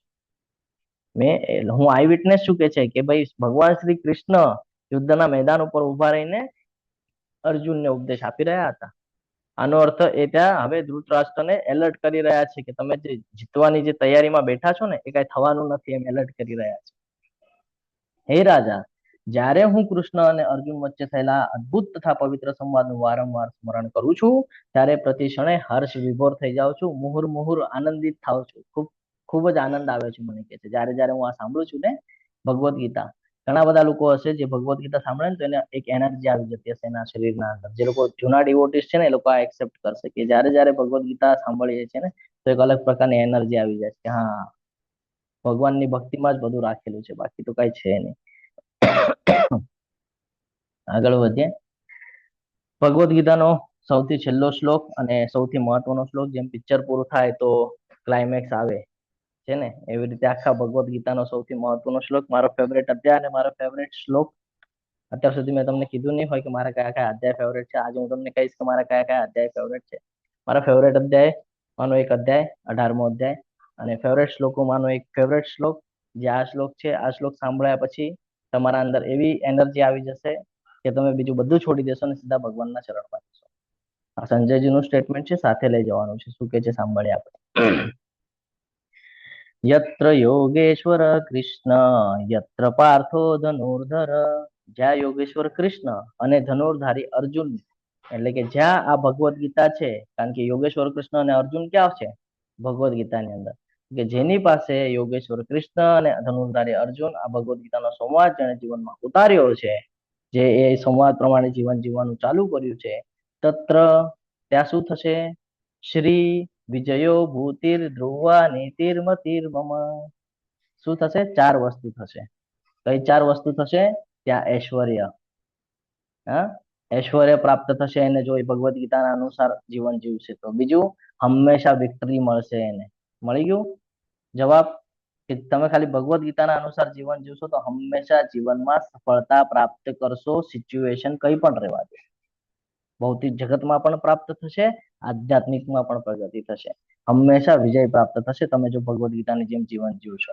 અસાધારણ શક્તિ, ભગવાનની જે શક્તિ છે એ આપણને પ્રાપ્ત થશે, કારણ કે આપણે દૈવી ગુણો ધરાવતા હશું, અને દૈવી ગુણો જ્યારે આપણે ધરાવીએ છીએ તો દૈવી રક્ષણ હેઠળ હોય છે, એટલે આપણે વિચલિત થવાની જરૂરત નથી. અસાધારણ શક્તિ આપણી અંદર, એક્સ્ટ્રા ઓર્ડિનરી પાવર આવી જાય છે. અને ચોથું, નીતિ, કે સામેવાળો કેવી પણ પરિસ્થિતિમાં આપણે પોતા પર એટલો કંટ્રોલ રાખવાનો છે કે એ આપણને વિચલિત ન કરી શકે. આના જેવી નીતિ તો આપણને બીજું કોઈ શીખવાડી ન શકે, જે ભગવદ્ ગીતા આપણને શીખવાડે છે. તો આ 4 વસ્તુ નિશ્ચિતપણે આપણી અંદર રહે છે, એવું અહીંયા મત આપી રહ્યા છે. જ્યારે કે આપણે આખાને જોઈએ તો આપણને ખબર પડે કે યુદ્ધ અર્જુનજી કરી રહ્યા હતા, પણ રાજ્ય કોણ કરવાનું હતું? યુધિષ્ઠિર. યુધિષ્ઠિરને લાભ થયો. શું કામ? સત્યથી ચાલ્યા, હંમેશા સત્ય બોલ્યું.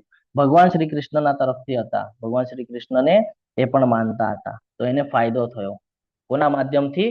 અર્જુનના માધ્યમથી, પોતાના ભાઈના માધ્યમથી ફાયદો કરાવ્યો ભગવાને. કેમ? સત્ય બોલતા હતા, દૈવી ગુણ ધરાવતા હતા. તો જે કાંઈ પણ ભગવદ્ ગીતાની અંદર કીધું છે એ બધું 100% જો આપણે આપણા જીવનમાં ઉતારશું તો જે કાંઈ લખ્યું છે અહીંયા એ બધું ઘટિત થાય છે, આને કોઈ શંકાને સ્થાન નથી. તો જે લોકો ભગવદ્ ગીતાને જીવનમાં ઉતારે છે, જે લોકો ભગવદ્ ગીતાના અનુસાર જીવન જીવે છે, એના જીવનમાં ઐશ્વર્ય, હંમેશા વિજય, એની અંદર એક્સ્ટ્રા ઓર્ડિનરી પાવર જોવા મળે છે, અને નીતિ પણ જોવા મળે છે. તો આ સમજવું ખૂબ જરૂરી છે. તો લાઈફ લેસન શું છે? જીવનનો પાઠ, કે જો કૃષ્ણ તમારી સાથે હોય તો તમે જીવનમાં હંમેશા જીતી જશો. જે અર્જુન યુદ્ધ કરવાની ના પાડી રહ્યા હતા, એ અર્જુનને યુદ્ધ કરવા માટે ભગવાને તૈયાર કરી દીધો. કેવી સિચ્યુએશન આવી છે આપણને બધી ખબર છે. જયદ્રથનો વધ હોય, કે કોઈ પણ પરિસ્થિતિ તમે કોઈ આખા મહાભારતને જોયું હશે, આખા મહાભારતને સાંભળ્યું હશે, સમજ્યું હશે, તેમાં ખબર પડી હશે કે કેવી કેવી વિપરીત પરિસ્થિતિઓ આવી, પણ છેવટના ક્ષણ સુધી અર્જુને ભગવાન કૃષ્ણનો સાથ છોડ્યો નહીં, તો અંતે વિજય પ્રાપ્ત થયો. એવી જ રીતે આપણા જીવનમાં પણ ઘણા બધા તુફાનો આવશે, ઘણી બધી વિચલિત થવા વાળી પરિસ્થિતિઓ આવશે, ઘણું બધું દુઃખ આવશે, ઘણી બધી સમસ્યાઓ આવશે. આપણે એનાથી વિચલિત થયા વગર જો ભગવાનના સાથે ઉભા રહીશું, જે ભગવાને કીધું છે એ પ્રમાણે ભગવાનની સેવામાં લાગ્યા રહીશું, તો ભગવાને કીધું છે હું તારો ઉદ્ધાર કરીશ. તો આપણે ચિંતા કરવાની જરૂર નથી. જેમ અર્જુનજીનો ઉદ્ધાર કરી દીધો છે એમ આપણો પણ ઉદ્ધાર નિશ્ચિત છે. એટલે કે છે જો કૃષ્ણ તમારી સાથે હોય તો તમે હંમેશા જીવનમાં જીતી જશો. મહત્વના સંદેશો છે કે આપણે બીજા અધ્યાયમાં જોયું કે આપણે આત્મા નથી, કૃષ્ણ ભગવાન છે એ સર્વોચ્ચ છે, કારણ કે એ છ ઐશ્વર્ય પૂર્ણતા રીતે ધરાવે છે. પૂર્ણતા પ્રાપ્ત કરવા માટે ભક્તિમય સેવાઓ સર્વશ્રેષ્ઠ પ્રક્રિયા છે, જે નવદા ભક્તિ છે, શ્રવણમ કીર્તનમ સ્મરણમ એ વાળી જે છે. તો આપણે પણ આપણો સમય વ્યર્થ ન કરતા આપણે પણ ચેન્ટિંગમાં ધ્યાન આપવું જોઈએ અને ખુશ રહેવાનો પ્રયત્ન કરવો જોઈએ અને ભગવાનના શરણમાં રહેવાનો પ્રયત્ન કરવો જોઈએ. આ સાથે આપણો આજનો અધ્યાય અને ભગવદ્ ગીતા લેવલ 1 અહીંયા પૂર્ણ થાય છે. તમે બધાએ 18 દિવસ સુધી ખૂબ શાંતિપૂર્વક સાંભળ્યું, એટલે તમારા બધાનો ખૂબ ખૂબ આભાર વ્યક્ત કરું છું. 18 દિવસના આ સેશન દરમિયાન જો તમને કોઈ પણ બાબતે એવું લાગ્યું હોય કે મારે કૃષ્ણ ભક્તિ જાગૃત થઈ છે, મારે કૃષ્ણ પ્રેમ જાગૃત થયો છે, અને જો તમને થોડી પણ ભક્તિની અનુભૂતિ થતી હોય તો એનું સંપૂર્ણ શ્રેય તમે મારા શિક્ષા ગુરુ અને દીક્ષા ગુરુને અર્પણ કરશો. સમજાવતા વખતે કોઈનું મન દુઃખ થયું હોય, કોઈને ન સમજાણું હોય, કોઈ તકલીફ થઈ હોય તો એ માટે ક્ષમા પ્રાર્થી છું. થોડો વધારે સમય લેતો હોઉં છું એની માટે પણ ક્ષમા પ્રાર્થી છું. મારાથી કાંઈ ભૂલચૂક થઈ હોય તો એની માટે પણ ક્ષમા પ્રાર્થી છું. તમારા બધાનો ખૂબ ખૂબ ખૂબ ખૂબ આભાર. તમે બધા લેવલ 2, 3, 4, 5 કરો એવી હું તમારા બધા પાસે ઈચ્છા રાખું છું. અને આ સાથે આપણો લેવલ 1 નો જે જર્ની છે એ અહીંયા સ્ટોપ થાય છે. કિનારા ઉપર આપણે પહોંચી ગયા છીએ. હવે અહીંયાથી બીજા કિનારા ઉપર જવા માટે આપણે બીજા બોટની અંદર બેસવાનું છે. તો ખૂબ ખૂબ આભાર તમારા બધાનો. અને ક્વેશ્ચન આન્સર આપણે અવશ્ય લઈશું. ક્લાસના અંતે એક માળા કરીએ અને પછી ક્વેશ્ચન આન્સર્સ લઈશું. પહેલા આને કન્ક્લુડ કરી દઈએ. વાંછાકલ્પતરુભ્યશ્ચ કૃપા સિંધુભ્ય એવ ચ પત્તાનાં પાવનેભ્યો વૈષ્ણવેભ્યો નમો નમઃ. અનંત કોટી વૈષ્ણવ વૃંદ કી જય. ભગવદ ગીતા કી જય. શિલા પ્રભુપાદ કી જય. સદગુરુદેવ કી જય. હરે કૃષ્ણ હરે કૃષ્ણ હરે કૃષ્ણ કૃષ્ણ હરે હરે હરે હરે હરે રામ હરે હરે રામ રામ રામ રામ રામ રામ હરે હરે હરે. હરે હરે કૃષ્ણ સર્વને. હરે કૃષ્ણ પ્રભુજી.